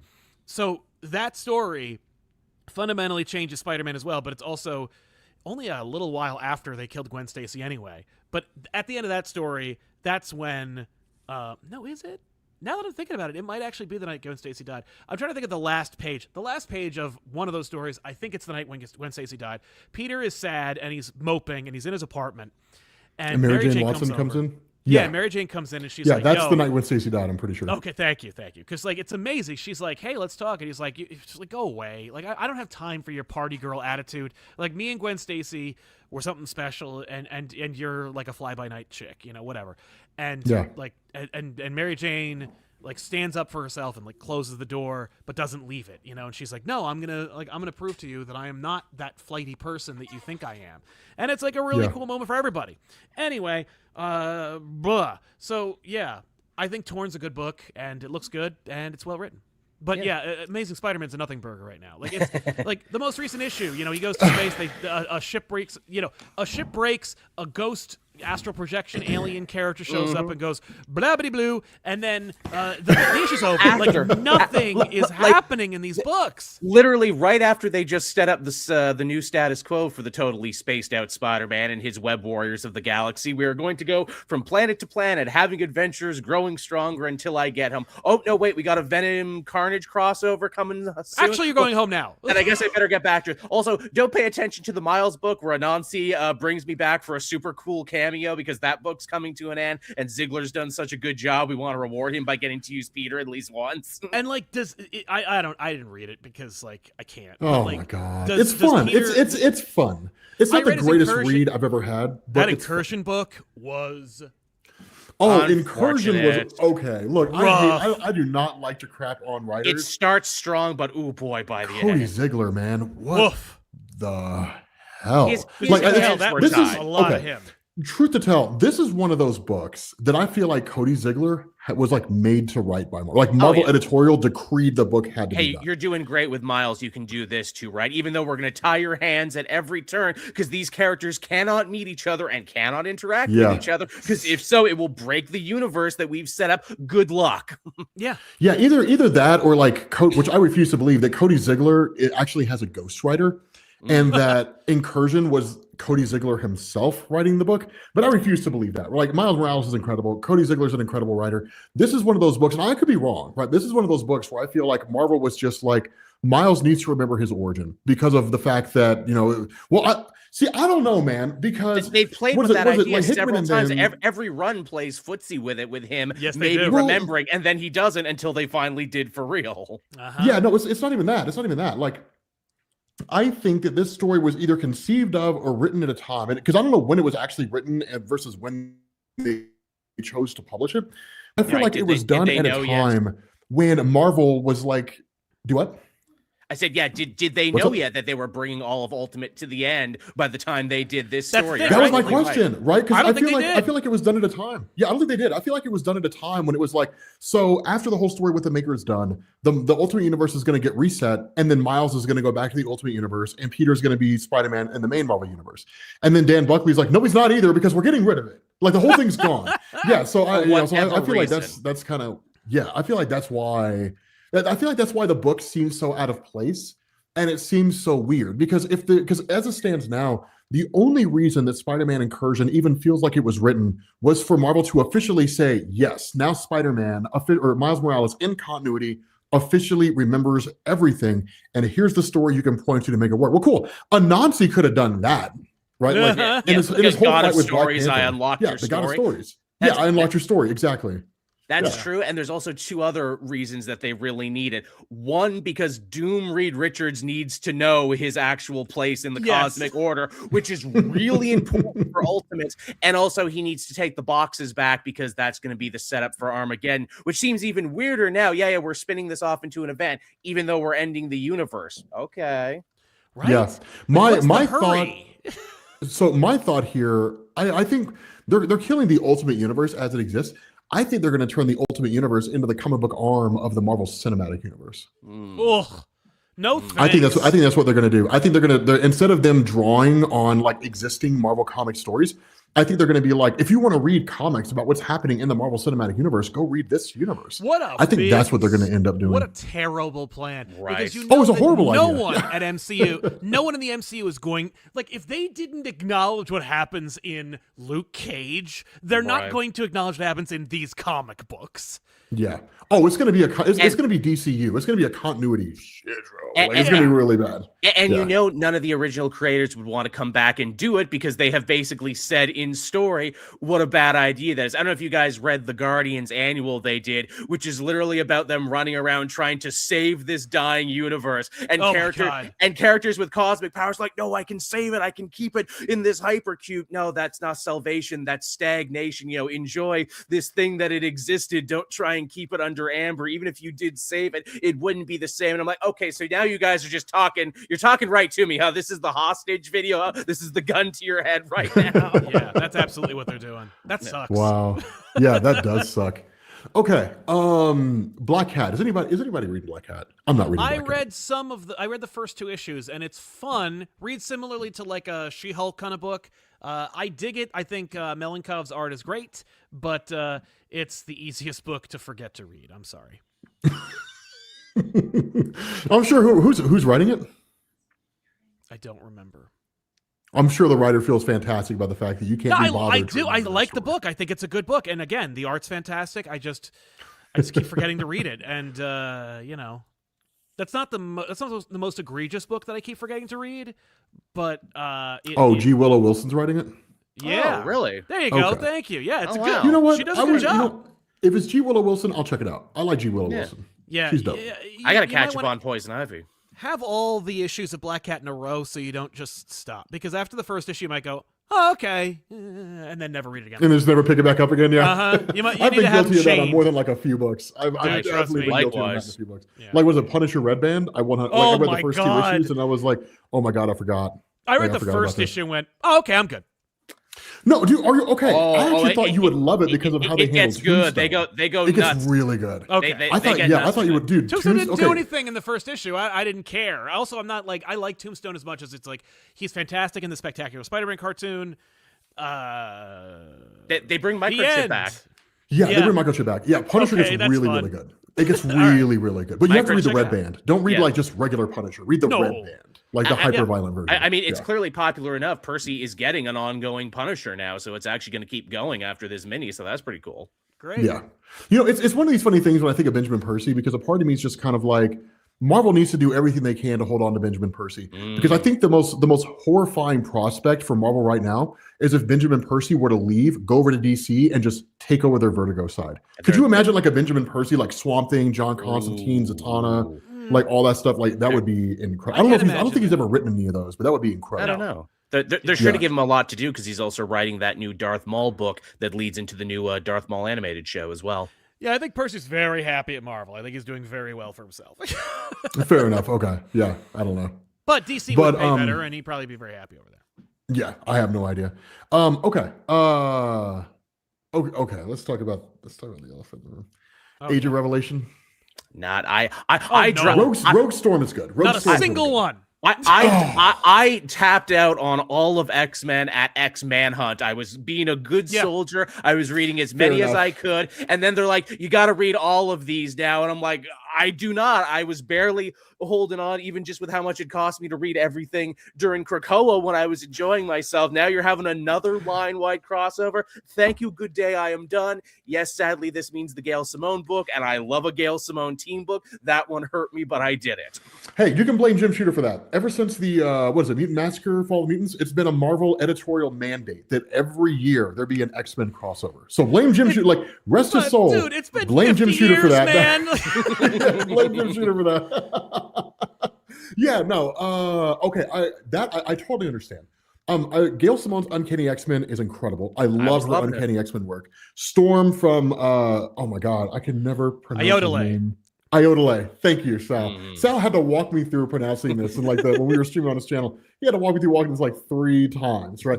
Yes, Italy. We need to bring him on to the we need to bring him on here, right? Yes. And interview him and talk to him.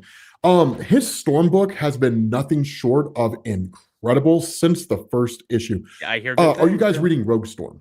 No. Rogue Storm's tapped really out on cool. X-Men.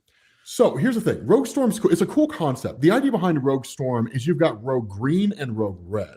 Rogue Storm focuses on Rogue. Yeah, like she splits. Rogue Storm focuses on Rogue Red, where Like she basically Superman. doesn't really have like any meaningful powers. The traditional Rogue, like main Rogue Green, she dies in Unbreakable X-Men. Oh my god. Yeah, it's incredible. She like Galactus comes to attack. No, I'm sorry. He comes to Earth to take someone. I can't remember who it is in order to become his herald. It's one of the X-Men, I think, that was introduced either in the years leading up to Gail Simone's run or during Gail Simone's run. But Galactus shows up to take them. The X-Men won't let it happen. Rogue ends up touching Galactus and taking his power and replacing him. But then like turns to stone. So she's basically dead. Gambit's blind. So he's like coming to terms with the fact that like Rogue's it's a phenomenal. It's Unbreakable X-Men is where all that stuff happens. Right. Rogue Storm focuses on Rogue Red, who didn't really have any powers, but being trained by Storm and then Storm just kind of going haywire, and it's really good. Like you really need to read it. Whether or not this is going to have any impact on Eodoli's run on like the main Storm book once this is over, I don't know. Yeah, because it's still going strong, and we don't know what it's all going to look like. It is, and it's supposed to be the War Above All is what because you have the Thunder War, and then the War Above All is supposed to be the next one. Thunder War didn't really end in a way that kind of directly segued into Age of Revelation. It was a commercial, It's like the credits roll on Thunder War. The credits roll on Thunder War, and then it's like, and now for a commercial break, right? The Age of Revelation, right? And then you just like jump back. I remember, like Sal, you made that argument once where you were just like, tie-ins are pointless with crossover events. Like you were like, I hate tie-ins or crossover events. I do hate tie-ins. Good. Rogue Storm is really good. Yeah.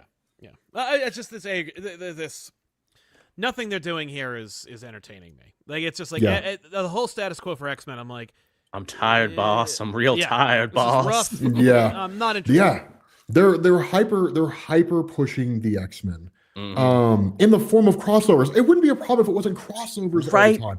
But let me get invested in a book, please, for more than just a couple volumes. Exactly. Crossovers can be so exhausting. And what makes it so frustrating is the fact that none of the writers are going to stay on here long term. So it's not like Gail Simone is going to be writing Uncanny X-Men issue number 126, right? Shame. No. Yeah, I mean, whether it's because Marvel forces her off or because she ends up leaving, I don't know. I love Gail Simone's writing. She's been in the industry for 30 years almost at this point. Like she's been writing for a long time. I love the way she handles Uncanny X-Men, and I love her Unbreakable X-Men. But I don't know. I just wish they weren't doing so many crossovers. I wish they would just give like Gail Simone, Jed MacKay, Eodoli. I wish they would just give these guys be like, here's your books, write them for the next 4 let years, writers uninterrupted. Write, please. I agree. And call it a day. The Last Wolverine, it's okay. Oh yeah, it's okay. Thank you. That Wolverine book was the easiest book to drop. I read the first 2 arcs. Really? And was like, same. That's okay. We got to like his mom, and I'm like, same. I don't care. Yeah, after the call of the adamantine. That was okay. I was like, this is kind of fun. It wasn't blowing my mind, but it was like, all right, I don't care. Looked nice. It was a really nice looking book. Yeah, it was. Yeah. They really pushed that Wendigo thing. I was like, sure you're really stretching. This that I almost quit. Like when they were just like, I was like, Wendigo, really? Like what is this, like 1981? Like why are we doing Wendigo? Like when has Wendigo ever been important? I like Wendigo. Like, it just it's just weird. It's just weird. Nice. Really? Would you read a Wendigo solo book? He's just running around biting people. Yeah, of course not. No. Wendigo's a fun villain. Yeah. Wendigo's interesting. Like Wendigo is interesting because of what happens around them, not because of Wendigo, right? No. Okay. Hold on. Did I just? Oh no! I think I just switched over to DC. Okay. Marvel. Okay. So yeah, Planet She-Hulk. Is anybody reading? Is it the Stephanie Phillips book? I read the first couple issues. I thought, ooh, this is a fun parlor mystery. Yeah, never went back to it. I liked Imperial, and then it set up all these books. It's like, aren't you excited to read these new books, Joel? No. Okay. Here's the thing about Imperial. This is my concern. Imperial is fine, I guess. Here's the issue that I have. I love Jonathan Hickman. I'm a Jonathan Hickman fanboy. I say that proudly and without reservation. Right? If it is written by Jonathan Hickman, I will read it. Same. Stories like Imperial are problematic because I feel like it's an issue when Jonathan Hickman sits down and writes a book, given the level of talent and what you expect from a Jonathan Hickman story. When Jonathan Hickman signs his name to a book, you expect things to happen. Right. What I don't expect is for them to say, okay, so the entire purpose of Imperial is to jumpstart a new Nova book, to tease the return of the intergalactic empire of Wakanda, and to put She-Hulk on Sakaar by herself. We also resurrected the Inhumans. Yeah. That's cool, I guess. Which honestly, everybody it's about knows time. I'm not an Inhumans fan. I mean, they got screwed over. They didn't deserve what happened to them. I'm glad they're back, though. I think it's funny. It's like, are they going to get a new book spinning out of this? No. Oh no. They're just going to do Inhumans Volume 3 again, where they're just going to like go and take over the Kree Empire again. Yeah. Was it Volume 3 or 4? 2 was the Jenkins and Jay Lee run, where Black Bolt tricks them all into leaving Earth and going to the moon. Yeah, was Volume 3? Volume 3 was the miniseries, like the 4-issue miniseries. Oh, okay. During a night, was it War Kings, whatever it was? Oh, War Kings, yes. Or leading up to War King. I don't remember which one it was, but it was the one. It was the one where they basically went to war and took over the Kree Empire. It's honestly, I'm not overly. It's a good idea. I love that idea. Yeah. I just don't care about the humans. I will never be bothered to care. I'm happy. So they're superhero back. cares about the Inhumans. He just made a great big huge video on them. He made like a 2-hour video on the Inhumans. Good for them. I'm glad they exist. I'm glad writers can use them. I felt they were done a little dirty, flung into the spotlight before they were ready, then brutally killed off. So it's like, wait, Yeah. so no one else can use them? Yeah, I don't know. that was rough. They were never going to be ready. Humans is not ready for prime time. Sorry. No, they're a poor man's X-Men. Like when the They're not Marvel even a poor Cinematic man's Universe. X-Men. That's the worst part. Yeah, they're is a that cosmic team. They're like a cosmic team. They're a horror book. They're a Game of No, Thrones. they're like, dude. They're 100% a poor man's X-Men. No, because that makes the X-Men seem way lamer than they really are. I mean, what about the Fair Eternals? enough. They're also a cosmic team The with Eternals, lots of powers. Yeah. There's only one thing more boring than the Inhumans, and it's called the Eternals. Except for the one Okay, time no, they do a really good Kieran Eternals Gillen's run book. was Except cool. that Yeah. one Kieran pretty Gillen's good run was book. cool. Yeah, And I like the Kieran movie. Gillen had a good book. Yeah, me too. Oh, Kieran Yeah. Gillen crushes it with AXE. No, that Space was Base Highlander. the book that the biggest No, Marvel event that no one read. The Yeah. Eternals run leading up to AXE. Yeah, when it's- Thanos no, like it's good takes as over hell, the yeah. Eternals. Oh, and I know. everything. Yeah, It's it a was good. phenomenal book. That's good as hell, yeah. That's a great book. AXE is a great book. Everything Love that it happens in too. Eternals is fantastic. That movie was really fun. Same. And yet, just didn't stick. You can do everything right and still not hit the landing, which is unfortunate. like I'll go so far as to say, I mean, because like the Inhumans, it's like there's nothing that I can grab onto that I find relevant or interesting that makes. There's no entry point for me for the Eternals. I think was it Chloe Zhao who made that movie? I think Yes. I think she should be making Doomsday. Ooh. Like she's so good at what she Yeah. did in that movie. Like that movie is gorgeous. It handles CGI beautifully, and it manages to introduce you to the Eternals, which is almost a Herculean task. You're They're not going right. to hire I got Kieran a Gillen to do vape it. coming off of that. Okay, I will give you that Chloe Zhao's Eternals. If it doesn't feel like a Marvel movie, it feels like an actual Hollywood cinematic film. Yeah. Mhm. Right, Yeah. like if they went to like Dennis Villeneuve and they were just like make a Marvel movie, right? It would be that. Like Yeah. so Yes. it was beautiful in that way. It was the first time that you had like two characters sleeping together on film, right? I mean Yeah. they showed like Natural some, lighting. yeah, there was Natural a lighting. point like when that happened, like there was a point I forgot that I was watching a Marvel movie. Right? Yes. And It then the broke a lot of rules. Celestial shows up in the sky, Yeah, Ursh and the yeah, it Judge, does. and he was That was just like, freaking dope. Yeah. "You well, chose to kill the Celestial. We're just gonna shut you down and take you over there and Yeah, exactly. figure out what your programming said." Like, is humanity worth a damn? Man, I don't know. The only problem that I had with Eternals is it just felt so boring. Yeah, they're boring. To me, it was boring No, as hell. They Yeah, are boring. I mean, that's a lot of that that's is the problem. unfortunately That's par my for the point, course. Rob. Like they're boring as shit. My favorite thing about Eternals is when it occasionally reminds me of Highlander. If I did Eternals, I would just make Highlander again. They're gonna be only one Icarus. Yeah, Yeah, pretty much. That'll do. Fair enough. Here's my question: how do you like an Ultimate Wolverine? That's the one Ultimate book I dropped. That's the one I Ultimate stopped. Wolverine It was is so a slow, solution and in it's like search they of were a just- problem. Yeah, right. Ultimate- It's so slow, and I'm like, is this even in another universe? Despite making him Winter Soldier, nothing is different about his story. I loved the premise of it. I love the idea that Great that premise. Wolverine was taken after Weapon X and all that. He's taken by the Eurasian Republic and basically turned into their Winter Soldier. I loved that. Yeah. The problem is within 4 issues, it becomes every Wolverine story ever. Ever told. Thank Ever you. told. Like every Wolverine story ever written in the history of Yeah, the world. but Wolverine's being unfortunately, they're- used by other forces, and then some good guys rescue him, and then he Yeah, Yeah, turns that's against what the you're there forces. and then- for. That's what you're showing up to do. And there is no other good Wolverine book on the shelves right now, so here Mm. you go. Mm. And Yeah. it's drawn impeccably. It's by Capuccio. It's a gorgeous looking Oh book. yeah, it looks beautiful. Like I and love he the can kill exotic nature of the anybody art. he wants because it's in a universe that's doomed. This is true. Yeah, I I think it would have been. I think Ultimate Wolverine would have been a lot more interesting if he was like a secret weapon unleashed by the Maker. Mm. Like if during Maybe we got to like hang out with the Maker, Yeah. yeah, if during like Ultimate Endgame, that when the Maker comes out of the city, he's just like, yeah, so I've made an army of Wolverines. There's like there's like Bullseyes. 1,000 Winter Soldiers. Yeah. There's like the Bullseyes, right? Yeah, there's like 1,000 Winter Soldiers. That's kind of the issue that you have with Wolverine, though. That's why like there's precious few great stories with Wolverine, and 9 times out of 10, the great stories with Wolverine don't focus anything on him just like running around killing everything. Mm. It usually focuses on learning it, like Daniel Way. Like I know Daniel Way's run is very divisive, right? It kind of flies in the face of like Wolverine history and all that kind of stuff. stuff and introduces Romulus and everything.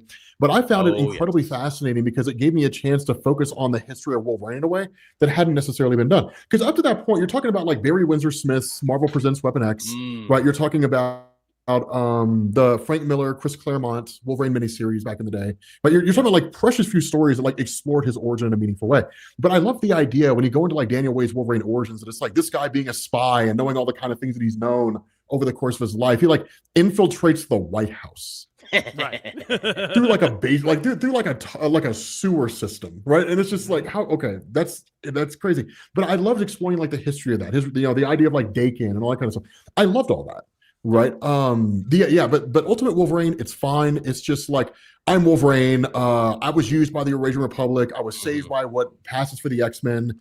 And then the Eurasian Republic kills the X-Men. So now I'm gonna go kill the Eurasian Republic. And it's like cool. So it's like well, let's break out the Wolverine template and there we go. Okay, cool. Well, they Ultimate had no Wolverine. plan for Wolverine anyway. Like you could feel them going like, we don't know. Because it was want to use them. Yeah, because it was such a late addition, because it's like, oh, well, we let Peach Momoko tell a beautifully creator-driven story and art piece that, manages to work in all this real-life Japanese culture and the horror manga and everything. But Wolverine, though. Yeah. And you know what? That's actually very representative of Marvel, where it's like, yeah, Wolverine is and always will be an X-Man. He's synonymously, like, no matter how many Avengers teams he joins, he's an X-Man. Also, he is like the fifth pillar of the Marvel Universe. Like, there's no denying Wolverine is a brand unto himself and also will help X-Men as well. Like, it's just... Oh, sure.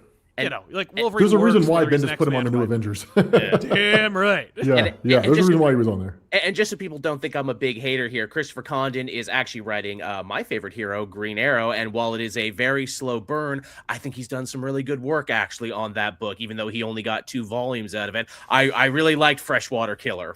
Nothing will ever top the Jeff Lemire, Andrea Sorrentino run. It's pretty damn good.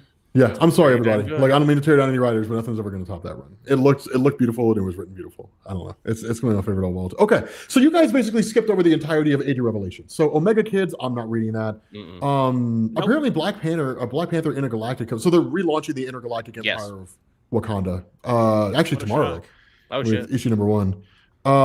That's my I wonder if they're. I don't know why they're doing that. Because Hickman likes it. Yeah.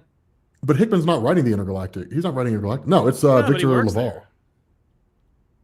So Hickman just decided, like, all right, we're bringing back the Intergalactic Empire of Wakanda, guys. If I were if I could imagine what Marvel's entire editorial strategy is, it would probably be ask Hickman what he thinks and then just do that. I can see that 100%. I could 100%. Are there any strong editorial voices outside of Tom Brevoort at Marvel? And of course Nick Lowe, who's like, keep making this book terrible. It's part of a long-term strategy I have. I guess. Okay. So then outside of that, I mean, there's not much for Marvel. Captain America. There's Captain America. There's Alien versus Captain America. Well, no, I was also talking about in terms of like what's coming out tomorrow. Oh, okay. Oh, you're talking new releases. Okay. No, what we've talked about here is all that Marvel's publishing. There's no Captain America book. What are you talking about? Right? Oh, well. That's crazy talk. That's a shame. I dreamed an excellent first arc, man. Yeah. Okay, so Sal, I don't know how much you're able to divulge. What do we know about Armageddon? About Chip Zdarsky's Armageddon? We know that it's not a reboot. We know that it is coming straight out of the Captain America book, and also, what was the big event that happened that I couldn't care less about at Marvel? Like, was there an event that happened recently? Imperial? No, the other one. Was there another one? A terrestrial one? Age of Revelation? No. Oh well. Anyway, it's it's a street level like world, Marvel universe. One World Under Doom. Oh yeah. Wait, you didn't like One World Under Doom? I was super into it until the last issue. One World Under Doom. I was. Oh my so god, you into guys it are until the last issue. such hipsters. You guys are such hipsters, dude. I love One World Under Doom. I loved it. I loved it until the last issue, and then I was like, "Oh, that was it, huh?" I guess again, for a book that I love so much, for playing with these ideas and really leaning into the socio-political commentary, I guess you can't have an answer, huh? Because we don't have an answer how to deal with fascism and strongman dictators in the real world, so you can't really have one here. I don't even think that's the issue. I love Ryan North. He's I think he's one of the hottest writers. Right? Canadian. Yeah, I love his Fantastic Four. Yeah, he's one of the hottest writers in Marvel right now, and I love the way he did One World Under Doom. I think he wrote himself into a hole. Yeah, 100%. I think he wrote. I think, and honestly, what blew me away, and this is how I know. I don't know if it was by Marvel editorial or whatever, but after having killed Valeria Richards, you would think the first response to that would be Franklin Richards flipping his shit. Right. And like showing up to fight Doctor Doom. Yeah. Right? Like, you killed my sister. Like that was the first, that's exactly what I was expecting going into the final issue. It was like we this kind of move massive away fight from the family because Doom is both villain and protagonist. It's his story, his POV, so we kind of need to deal with him. Yep. Yeah, no. Okay, first of all, like, let me tell you something, man. I mean, Marvel marketing, you need to listen to me on this one, right? Like, it's, if the final issue of One World Under Doom had been Franklin Richards, hold on, let me turn on my light, had been Franklin Richards showing up to there we go, had been Franklin Richards showing up to fight Doctor Doom for having killed Valeria. Yeah, we're fighting. That comic would have sold numbers. I think so. Because I think Franklin Richards and the level of power he has is already exciting. When you turn around and you take that and have him fight against Doctor Doom, that I think would add to it. Especially Doctor Doom when he's amped up. Like, I think that would be exceedingly exciting. Yeah. Okay. Or maybe it's just me as the That's Franklin Richards fan talking. I think that might be part of it, but I understand the idea. I mean, especially old school Marvel fans would probably be hyped to see that as well. Yeah. But I think it would. But yeah, so I think Armageddon is connected with One World Under Doom and also the Captain America run. So it's going to be like it's going to be like a civil, like not that it will be Civil War, but like I think that it's going to set up a Civil War-esque like status quo where it's like here's what we're doing in the Marvel universe right now. Like this is the direction of Marvel is Armageddon. I can dig it. Okay. So I wonder if it's going to be a kind of event where, because remember the origin box is from Incursion or like on Earth now with Miles. Yes. So I'm wondering if like it's going to lead to like an invasion of the Ultimate Universe, an incursion of the Ultimate Universe into the main Marvel Universe. And if it is, well, I mean, I don't know, maybe because we literally had an entire 3, 4, 5 year arc that ended with that. Yeah. The original Ultimate Universe this is true.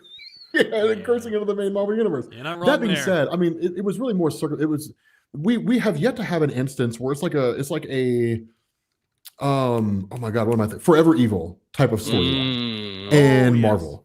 Yeah, like if the Ultimate Universe were like invade because their reality is being destroyed, right? Like we haven't really had anything like that. That would be kind of cool. Yeah, that would be pretty dope. But okay, yeah. What else you guys got going on? What else are you guys reading? What are you guys doing from DC? Like, how are you guys feeling about DC? I mean obviously it's all DCKO. Yeah, everything from DCKO. I have not, I read Harley Quinn versus Satana. It's fine. What do you think about the versus fights? Oh, it's a good idea. I mean, like DCKO, like when it first launches, you clearly they were like brackets. It's going to be a big fight, and then they went, actually no. It's going to be this insane other Battle Royale, and then this round now is like, oh no, here's the fights. Like here, watch Captain Atom and Superman beat the snot out of each other. Like here's all the fights. It's like, okay, cool. Yeah, so it's great. It's good idea. I love the fights, though. I do feel a lot of people are using the wrong genre savvy when talking about them. They're like, this isn't sport. This isn't as it should be. I'm like, no, it's not sport. It's theater. It's professional wrestling, guys. There's literal run-ins. The rules are made up and the points don't matter because we already know who's going to win. It's about the journey that takes us there. And sometimes, like Lobo versus Wonder, it's not about the journey at all. It's about cracking some jokes. Yeah. Oh, 100%. Dude, the presence shows up at the end and revokes Lobo's immortality so he can lose. And that's hilarious. And everyone I read on comic TikTok is taking it so serious. I'm like, guys, it's a joke. It's a bit. It's a farce. Yeah, Lobo's never been a serious character. Like, he's always been a riff, like just an extreme riff on Wolverine. Like 100%. He's never been like a serious guy. He becomes the New 52 Lobo, which was technically another guy, but again, the rules don't matter and the heart is I like New 52 Lobo. I talked about that during Supergirl. I liked Colin Bunn's Lobo. He had personality. Not bad. But Yeah, Bun is good. personality. Bun is a good writer. He tried to make the most lemonade out of it as possible. And even by the end, he started kind of acting more like old Lobo anyway, and he had some Sinestro crossovers. Now he's kind of a joke within a joke that every time he comes, it's like, oh shit, it's that guy. Well, I mean, like I said, I like. Okay, maybe it's that I liked him because I knew he wasn't the. I mean, he was on the hunt Right. for what was basically Lobo, Yeah, but I knew he right. wasn't like the actual Lobo. Same. And eventually that Lobo would return. And he So did. maybe I just kind of liked him for the like when I like Jane Foster Thor. Like I enjoyed Jane Foster Thor, but that's because every book that I got that had Jane Foster Thor, I knew that we were inching that much closer to like Odin's son going back to being Thor. again. Sure. Yeah, Yeah. it's about the journey. It's about the journey. So that's why I was maybe like, I mean, I guess it wouldn't have really bothered me if Jane Foster had stayed Thor permanently, but Mhm. like, It don't also know, helps you too know? that we're an older generation of comic fans, and a lot of these younger comic fans I see on comic Twitter, they're like, well, it's just gonna be this way forever. Nah, man, the status quo is always returned to, guys. It's fine. Everything always goes back. Exactly. yeah, it always goes back 100%. Yeah. That is a blessing and a curse of this genre and this medium that we love so much. The status quo is always returned to. Maybe not right away, but one day it will be. And if you're mad enough, become a writer and then make your own status quos happen. Yeah. Oh, Yeah. yeah. So Gamer said that, and thanks for the $2. He said, I feel like at Marvel, a lot is happening very slowly. Oh, 100%. Age of Revelation is killing time. Yeah. Right, that's all that event is doing. Is just doing a crossover Right, but- event to but kill for time. what- 100%. For what point? Like, why? Like, I don't what- know. like, Raise what the do you- what profile do of you- the what's your- X-Men. I don't know. Like, do you have a plan? Like, because right now it's just because I guarantee you, anyone who was loving what was going on with X-Men, this Age of Revelation thing was like the most alienating thing that could possibly have happened. Right. Where they were like, oh, Yeah. I was kind of liking what was happening. They're like, well, it's over. Yeah. We're taking a break for Yeah. about half a year. Like, oh, I don't understand. Like, Yeah. It's a bad Yeah, idea. no, Just hit 100%. the brakes. You know, Yeah, I wasn't reading it 100%. anyway, but it's not like it, you know. Well, because people I think are more inclined to become invested in crossovers when they're already invested in the story. But if the story is done in such a way to the point that Joel was making earlier, and you Yeah. Sal, like if the story is being done in a way where it's like once you it's like being woken up before you can actually hit like REM sleep. Yes. Yeah, Right? yeah, like yeah, yeah, like yeah. I'm getting invested in this, like I'm digging the story. Done. Right? Age of Revelation. Right? A mutant that you care nothing about has been the new apprentice of Apocalypse, and he basically just created Krakoa around the world. It's like, well, and what do you do if you're someone who didn't like the Age of Krakoa? Exactly. Right? And now Well, Philadelphia has been turned into the new Krakoa, and it's spreading across the world, and everybody's basically dying or Mm-hmm. getting powers or something crazy.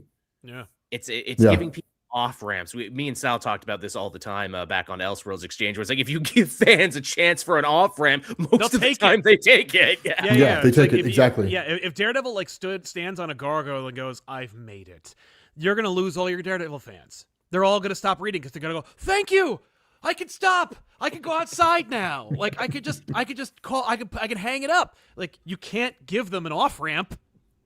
Yeah. Yeah, I mean, people choose the greatest path with the least, or people choose the path that offers the greatest reward for the least amount of work possible. Mhm. And if that path happens to be walking away from the book, like they'll do that. Yeah, Oh, yeah. 100%. Oh, Yeah. Okay, what do you guys think about Absolute Flash? Because I don't think we've talked about that yet. Yeah, it's a good. And then book. we'll start getting Yeah. to like super chats and talking Oh, to yeah. super chat people. Yeah, it's a well-written book. It looks good. They always pick a good artist to like fill in if it's not going to be the main artist on the series. Nick Robles has been crushing it. It's weird, Very. you know, but I like it. Yeah, it's allowed to be its own thing. Exactly. What do you mean It- weird? Like, how do you define weird? Well, it's What do you mean weird, Sal? well, what what do you I mean mean weird? is that the Flash is now synonymous with a telepathic green monkey. Hey, like Absolute I love Grodd, Absolute Grodd is kind of cool. like Oh, that. I know. I'm on board. It's funny because Absolute Flash, I think, to me, and feel free to jump in if you agree or disagree, is both very much like it's you could have kind of done this in the main universe. Like it doesn't feel too like I know that Absolute Martian Manhunter is kind of like everyone's barometer for like how crazy the Absolute Universe can get. Oh, dude, it's an acid trip. Right. But Absolute Flash is like, oh, there's a Flash. Like it reads like a Flash book. There's a mystery, and the rogues have a really fun redesign. Yeah, they but at the do. end of the day, like this could have been Earth 1. It could have been a New 52. It could have been a just a straight up reset where it's like, 987th new Flash. like, oh, it's not Max Mercury or Wally or Barry or any of the other 10,000 Flashes we have, but here's a new Flash, and he's young, and he's got a gun, and he's got a monkey. Like, people would have been fine with it. It works, and I think it's really fun, but I don't think it doesn't take as hard an advantage of the Absolute line. No, some of them don't. You know what? That's a good point. Because you could do that during DCKO, right? Impulse and Impulse and Wally West, they're out in the timeline. Yes, that's right, dealing with the right Legion of now. Superheroes and everything. Yeah, because Impulse screwed up and tried to attack Darkseid, which, by the way, was amazing. Like when he jumps back in time and is like, "I'm going to stop Darkseid," and Darkseid's just like, "You really didn't think I accounted for this?" Like, my guy, like Denied. Dude, I love. Yeah, he just like sends them flying through the time stream. Like, I love that. Right, Max Mercury is basically an agent of Darkseid now. Punk ass turncoat. Barry is. Yeah. Oh, dude, it's hilarious. Is Barry actually in the tournament? Because I know that Wally and Impulse were running out to find Barry. Yeah, they're going to try to find Barry, but I don't think Barry's in the tournament. Yeah, where did he go? Right, that's fine. I don't remember where Barry went to.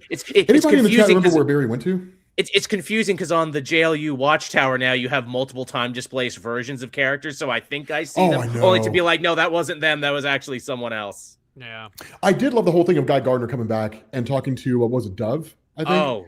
No, it was Fire and Ice, wasn't it? Oh, Fire and Ice. That's what it was. Yeah.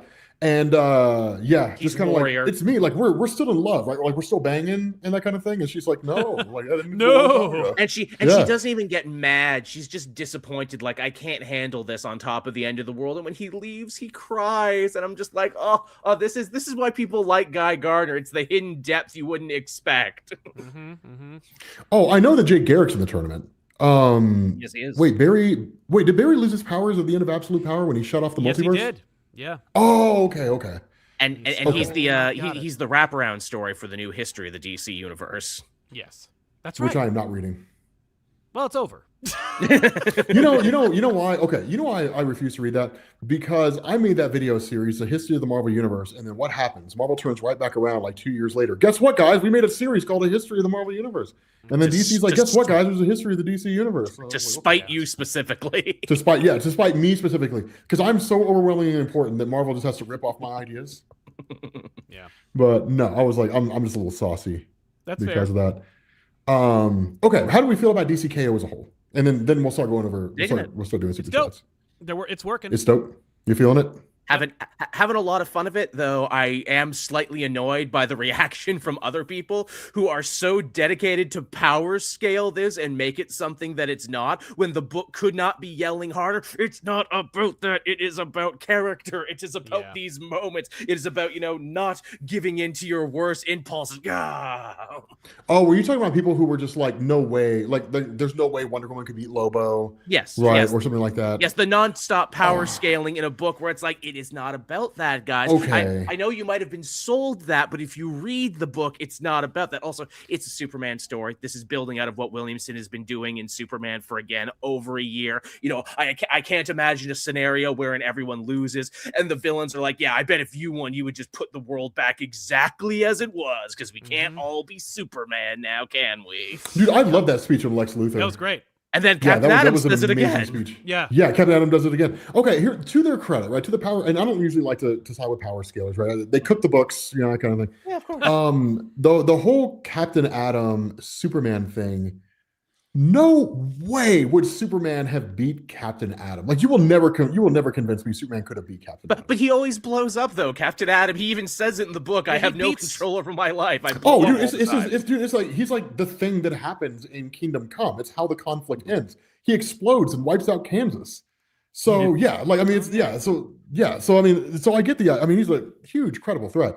But no, like there's no way Superman would have lost to Captain Adam.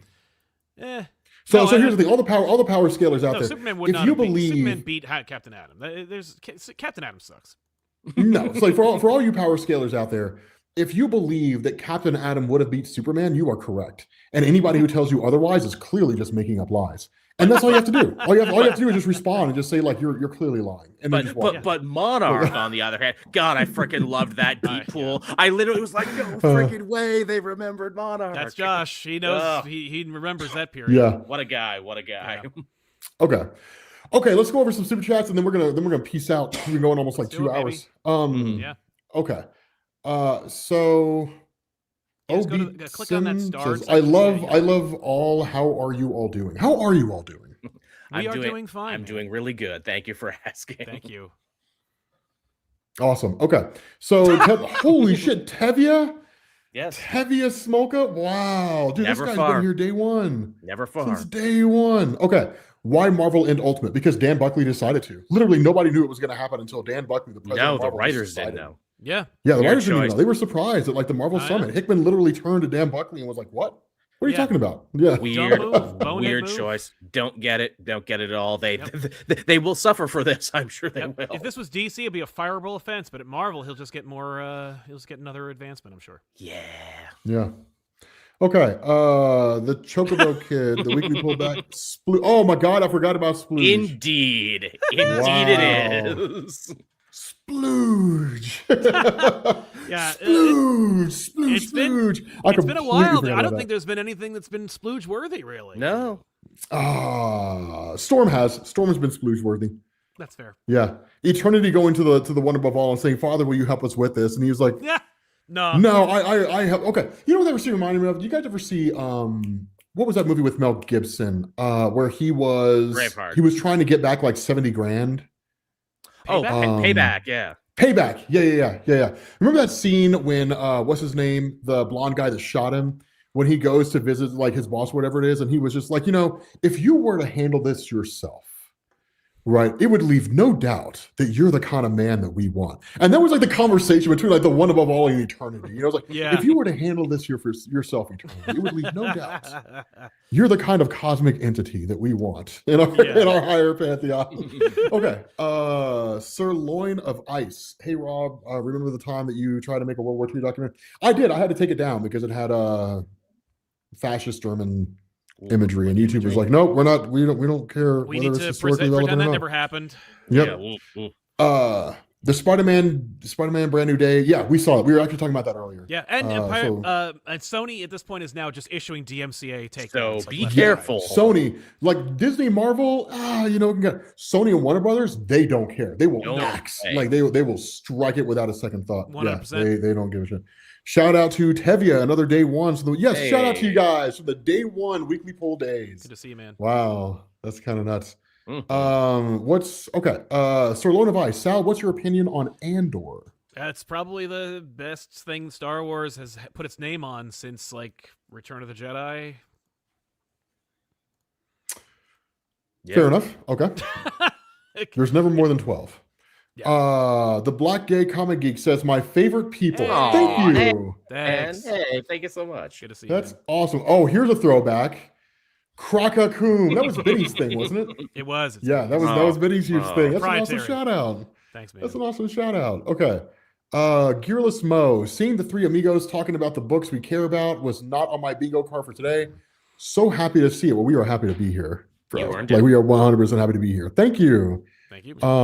You feel like Marvel is a lot happening very slowly. Yes, 100%. Yep. Yeah, I think we can all universally agree on that. It's churning butter over at Marvel.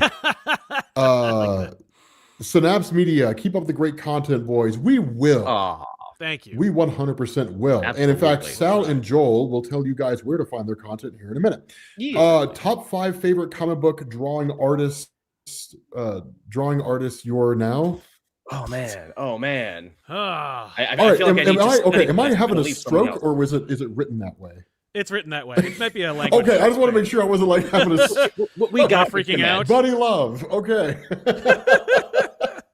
Oh man. Okay, favorite comic artist out there right now. Which one's your favorite? I mean, Dan Mora obviously has to get all the love in the Mhm. world because Oh, why easily.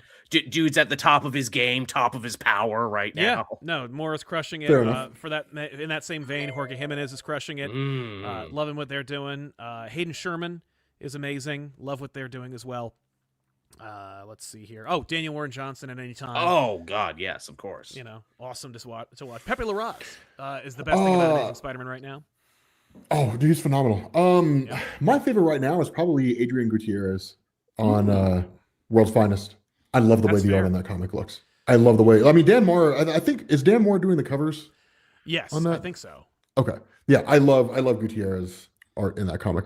I- Okay. I think Ivy Draper came back to do that new Batman Beyond static thing. That dude's got a really. I unique need to style. read that. I need to read. I've heard it's phenomenal. Like I heard, is it out yet? Or I 'cause believe people so, have been asking yes. me about it. Okay, I yeah, believe it I've just heard came it's- out. Okay, yeah, I need to read that. Brandon Mann 2822 says nothing, Hey. but thank you for the $50. Hey. Okay. Thank you, man. Yeah.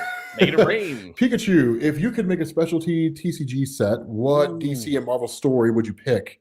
Oh, this is And so what would fun. your chase card be for each? And make you say son, son. Okay. What would you guys pick? Oh, this is such a good question. Oh God, I wish I could study for this one. Oh man, because I love Well, both. you got like 2 minutes to figure it out. Shit. We all got to eat dinner and we got places to be, so. Nightfall and the Breaking of the Back is the big chase card naturally that everyone wants, and there's like a secret Azrael card in there too.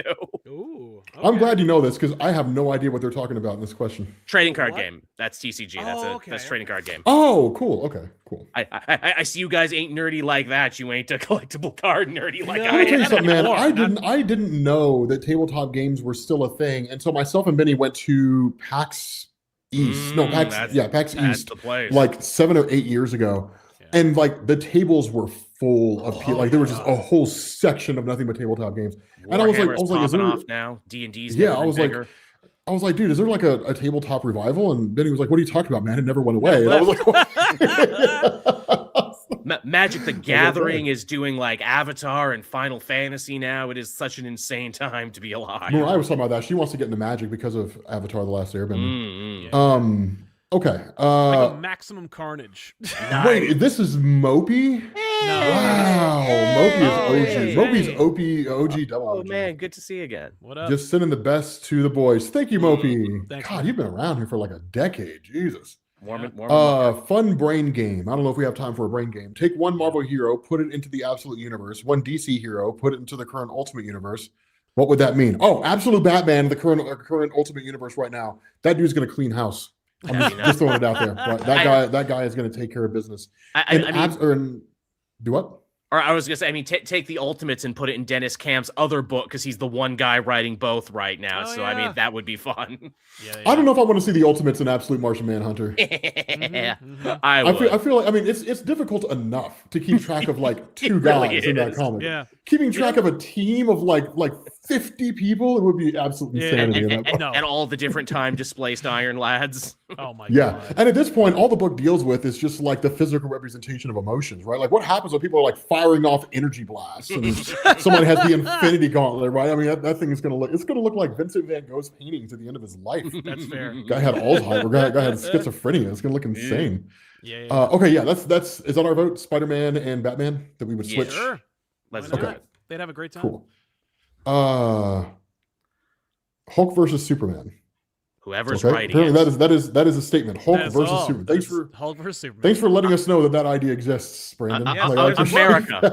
that. America, that's who wins. Right? There's already a book. America it's really wins. fun. It's set in the past, but it's still neat to see. And yeah, and we saw it in DC versus Marvel. And there's actually some art out there, by the way. The canon, Superman beats Hulk, but just in case the votes turn the other way, they drew it the other way. So you can actually, if you just look it up, just write DC versus Marvel, Hulk beats Superman, you'll find the original art that shows you. If you ever wanted to go like, no, Hulk would totally beat Superman. Well, there it is, right there.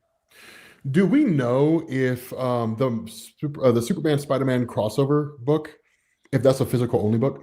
It is going. I mean, I think they're going to do the same thing they did with Batman Deadpool, where it's like it'll be physical and then it'll be digital. But it was available. I know Batman Deadpool is available digital like the next day, so I don't think you have to worry about it. Okay. Cosmic Spidey clips. Do any of y'all happen to play Hero Clicks? No, Yes, I do. but a buddy of mine tried to get me into it years ago. Okay. Dean 8149L says the weekly poll heart. Thank you for the $5, Dean. Yes, that's Thanks, Dean. awesome. It will live in our hearts, I agree. Yeah. Are y'all reading any of the IDW Teenage Mutant Ninja Turtle books? Also, Rob, when are we going to get those Sonic videos? I don't know when you're going to get the Sonic videos. At some point, you're going to get Sonic videos. Yeah, it's a good series. 13 was great, and Where do I start? Okay, Sal, where do I start with Sonic the Hedgehog? I don't know. You just said You know, you Sonic. might You said the enjoy series great. You just said the series is great. No, he was talking No, about Ninja turtles, man. Oh, okay. Oh, but you know what you should read? DCX Sonic the Hedgehog. You might Oh enjoy that. yes, I've seen all the figures. I read that and I covered it and it was amazing. Yeah. Oh, did you really? That's good. I learned about the Sonic characters in that book, which is Me why he's too. asking. Because in that book, I was like, I need to cover more Sonic comics. You're like, I don't know who the hell this is. Yeah, I know. Like, there's Rich Deep Shadow. lore. Yeah, I got Yeah, Shadow. dude, I know that one. From what I gather, man, that lore is a deep asshole. Yes, with it Sonic is. the Hedgehog. Like, it is a very deep hole. You could make a cottage industry. Um, You could have a whole new channel called Sonic Explained, and you'd be doing. Yeah. You would eat well if all I- you did I was would be just cover shocked Sonic if- the Hedgehog. I'd be shocked if that didn't already exist in some Same. form. So Yeah. Actually, a buddy of mine, Gordon, he's a huge Sonic fan. I need to hit him up, find out about up. Sonic comics. Yeah. Okay. The Space Cowboy Hey. says, "This just been my week. Best crossover book. We've been waiting to come back for almost a decade. Can't wait for the next stream with the OGs." Thanks, man. Mm, That's mm. very kind. I appreciate it, bro. You know what we should do? We should do this, but it should like rotate channels. Oh, that's a Oh. really interesting idea. I kind of dig it. Yeah. It just like rotates around channels. Right? Yeah, whoever's hosting it for that week gets all the super chats. Not a bad idea. I mean, That's not a I'm gonna bad say idea, yeah. anything. Yeah, you get all the super chats. Let's see. Brandon is just like dumping donations. Thank you, Brandon. My favorite comic Yeah. scene is when Harpieren and Thor went to fight the Beyonders. Oh my God, yes! It's like the greatest moment from Hickman's Avengers New Avengers run. Mhm. 100%. Okay, the weekly poll is what got me back into comics. Thank you guys. Nice. Also, what do you think will happen when DCKO universe meets the main DC universe? Mm. Well, Yeah. okay, so the DCKO universe is the main DC universe. Yeah. You're talking about the absolute universe meeting the main Yes. DC universe in DCKO. Yeah.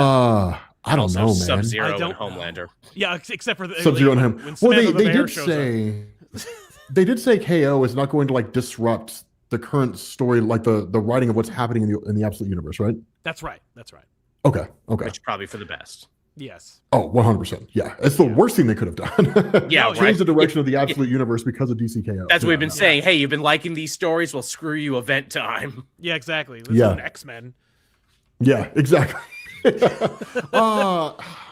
Honestly, because of the fact that it's not going to impact anything going on in the main DC universe, I think you're just going to see some really dope fights. Clearly, Absolute Batman is going to beat the main DC universe Batman. I don't know why you'd be so foolish to believe anything otherwise. That's an interesting question. I Um, don't know, because our Batman is gonna like real Batman. He's in Night Fight. He's not even in the tournament at the moment. He's Oh, that's coming right. I back. forgot about that. He's fighting through Well, Night I Fight to don't get know. back Maybe he'll into come the back tournament. just in time. He'll gonna show escape up the right- Night Fight universe and show back up in the universe. Dude, Sounds I like guarantee. always. If I had to speculate and guess, I would guess that when Batman gets out of the Night Fight, he will face Absolute Batman. Like he will not be like, oh, Yeah, there's what no else? way Let's that you go." have Absolute Batman. Yeah, there's no way. No way they do. They bring Absolute Batman into DCKO and he never fights Batman. Oh no. It's just Yeah, I think you're no. going to transition directly. I think they're going to have Dan Mora draw Absolute Batman. Like that. If I had to guess, it's like the last issue of Night Fight will end with Batman being like, "I'm out," and then Absolute Batman being like, "Who the hell are you, tiny Batman?" Okay. Yeah, who's Nick going to be more Dragotta. disappointed by who? Yeah, I agree. I don't know. Yeah, It's Nick gonna be Dragotta, fun. like Nick Dragotta, if you ever see this, don't take this the wrong way. I love your art style. It's absolutely beautiful. Yeah. I would love to see Dan Moore as Absolute Batman. Yeah, me too. I would love to see Dan Moore as Yeah. Absolute Batman. Same. That here. would be absolutely incredible. No pun intended. All puns intended. Definitely. All of them. 100% shoot for puns. Yep. Okay, Shib7847 just sent a $20 super sticker. Super Yes. sticker. Thank you so much, man. You can see it if you look at the rebroadcast. You'll see his super sticker. It's just a, Okay, guys, as much as I hate to say this, please stop sending super chats because we're gonna have to like bounce off here in a minute. Otherwise, some of your super chats just You're won't almost get to read. the So, end. Oh my God, yeah. you're not. yeah, we got like 4 minutes, and then we got to bounce off of here. So, All right. love to see you guys. Good to see this back. Awesome. Thank Glad you. to be Yeah, back. it's good to be here. Yeah. Let's see. Can't believe I caught the weekly poll live. 100%. I know, man. I mean, it's not going anywhere. It'll be listed under the podcast on Comics Yeah, you'll Explained. see it right there. Let's see. Rob, I'll send you an avatar box for free. Let me know. Nice. I need to set up a PO box, but then sure, because I'm not going to Yeah. give my home address out to anyone. That's probably that not a sounds like good a very idea. bad idea. Yeah. Any moments that I went too far and cringe when I look back at it? Like comics? Mine as a teen in the 90s that you made Greg Capullo ink your crappy Spawn drawing. Oh my God, Mm. that's amazing. You made Greg Capullo ink Yeah, your as a kid, he probably went to the Greg Capullo, was like, "I drew Spawn. Will you ink it for me?" Oh, I thought it was like a comic book writer, and I'm just like, are we just like did Ron Mars just drop like $5 on a thing? Like, it's like writing Quasar back in the 90s and Greg Capullo's inking his Spawn drawing. Like, okay. Yeah, as kids, I'm sure we definitely there's no way we didn't, but it's Oh, 100%. Yeah, I remember going to the classroom when I was in like middle school because I was a weirdo. I was like in the 6th grade, and I was acting out scenes from Age of Apocalypse. Hell yeah, hell yeah, bro. Absolutely. Yeah, 100%. I mean, you're not a comic book fan if you don't cringe at your own past actions. Yeah, I am Shamshaw, cringe, but I am free. that's right. Yeah, Shamshaw didn't say anything, but gave us like Thank you very much, man. $15. Thank you. Fantastic Four versus Incredibles. Are we talking about movies? The Incredibles. Right? The Incredibles. The first Incredibles, I'd say is on par with First Steps. Maybe a little better. But as far as the teams go, the F4's got the experience and 100%. The Incredibles would probably not even exist as a concept if not for the Fantastic Four. That's very true. Yeah, Ben Grimm would just beat him to death. I don't know. Like, I hate Dash. Yeah, and like Doctor Doom would just show up and just take like the mom from the Incredibles for his wife, just like whisk her off to Liberia. You're like, you are my wife now, woman. Up. That she is. Is that what they call it, being caked up? Is that the slang? That's what the kids say between 6, I 7. don't think the kids are saying that. 8, 9. Yeah, I don't know. I'm 41. I'm an old man. I'm gonna keep track of what the kids say. Yeah, I am a old man. I forget I'm the youngest sometimes. That's true. Yeah, you're very young. Yeah, you're brand new. Yeah. Got those rosy cheeks and that baby face. You look brand new to the world. I shaved one time, and Sal was like, "Never do that again." I'm like, I know I look 20 years younger. I forgot what you looked like when you shaved. I completely forgot about that. Totally. Oh my god. Yeah, you looked brand new, dude. You look like a baby face when you shaved. Little babby, yeah. Little babby Joel. Yeah, man. Make somebody just want to pinch your cheeks. Yeah. Adorable. It sounds like, can we just stop and just keep going? We're talking about Joel's cheeks. That's enough. Okay. What would get y'all into clicks? So much. I'll tell you exactly what'll get us into clicks. You ready for this? Mm-hmm. Yeah. If HeroClix sponsored a game for us to play, like where we played a campaign for HeroClix, and HeroClix like provided, lodging and a venue and and we just I was gonna say it'd have to be done in person. Yeah. No, I'm not doing that. I am not doing that in any reality, much less virtually. I'm not gonna be like, here's my Thor. There he goes. It's like, hold on, okay. Yeah, no. You have to put like little pieces of paper to show where my pieces are. Yeah. I'm looking at them right now. They're pretty cool. No, they're cool. I have a couple. Yeah, HeroClix. I mean, you literally click, like you turn a click, and like that's your turn. Yeah, it's a whole thing. Yeah. All right. For Sonic, start with Archie Sonic, then Fleetway. Okay. I'm cool. sure that's Thank a you. controversial suggestion. We'll see what happens. I don't know. Yeah, I have no idea. We'll find out. If I get a bunch of hate and a bunch of dislikes, then I know there was a bad decision. Bingo. If Marvel or DC bought the rights of DBZ, who would do it better? Neither one. In fact, I never want to see that happen. Yeah, I never want to see. No, I never want to see Dragon Ball as a Disney show. No, absolutely not, and certainly not as Marvel. Absolutely. I mean, it'd be cool to see Goku fight the Incredible Hulk, but I mean, in what universe would anyone believe that the Incredible Hulk could legitimately have a chance against Goku? No one believes that. I mean, one's got Snake Way, one's got the Green Door. The fight would just go on forever, man. It's true. Fair enough. That's a kind of fun book, actually. Now that you're pitching it. Yeah. Sent in Instagram DM and yes, PO box. Thanks for you. All right, awesome. Thanks, you, man. Okay. Guys, we're going to bring this episode to an end. This was fun. We've been here for like 2 hours. Oh, Sal and Joel, shout out. Tell folks where to find you all. Oh, will do. First of all, really quick, let's hit that one last super chat because it's a big one. Wait, it's one last super chat? It is a big one. Okay. First ever super chat. My YouTube year rewind showed that I am the 0.1% of Comic Pop viewers. Hell yes. And that's secretly why Sal really wanted. He just wanted to. Yeah. I just saw the color. A lot of people watch me. Thank you, Tiffany, for posting that.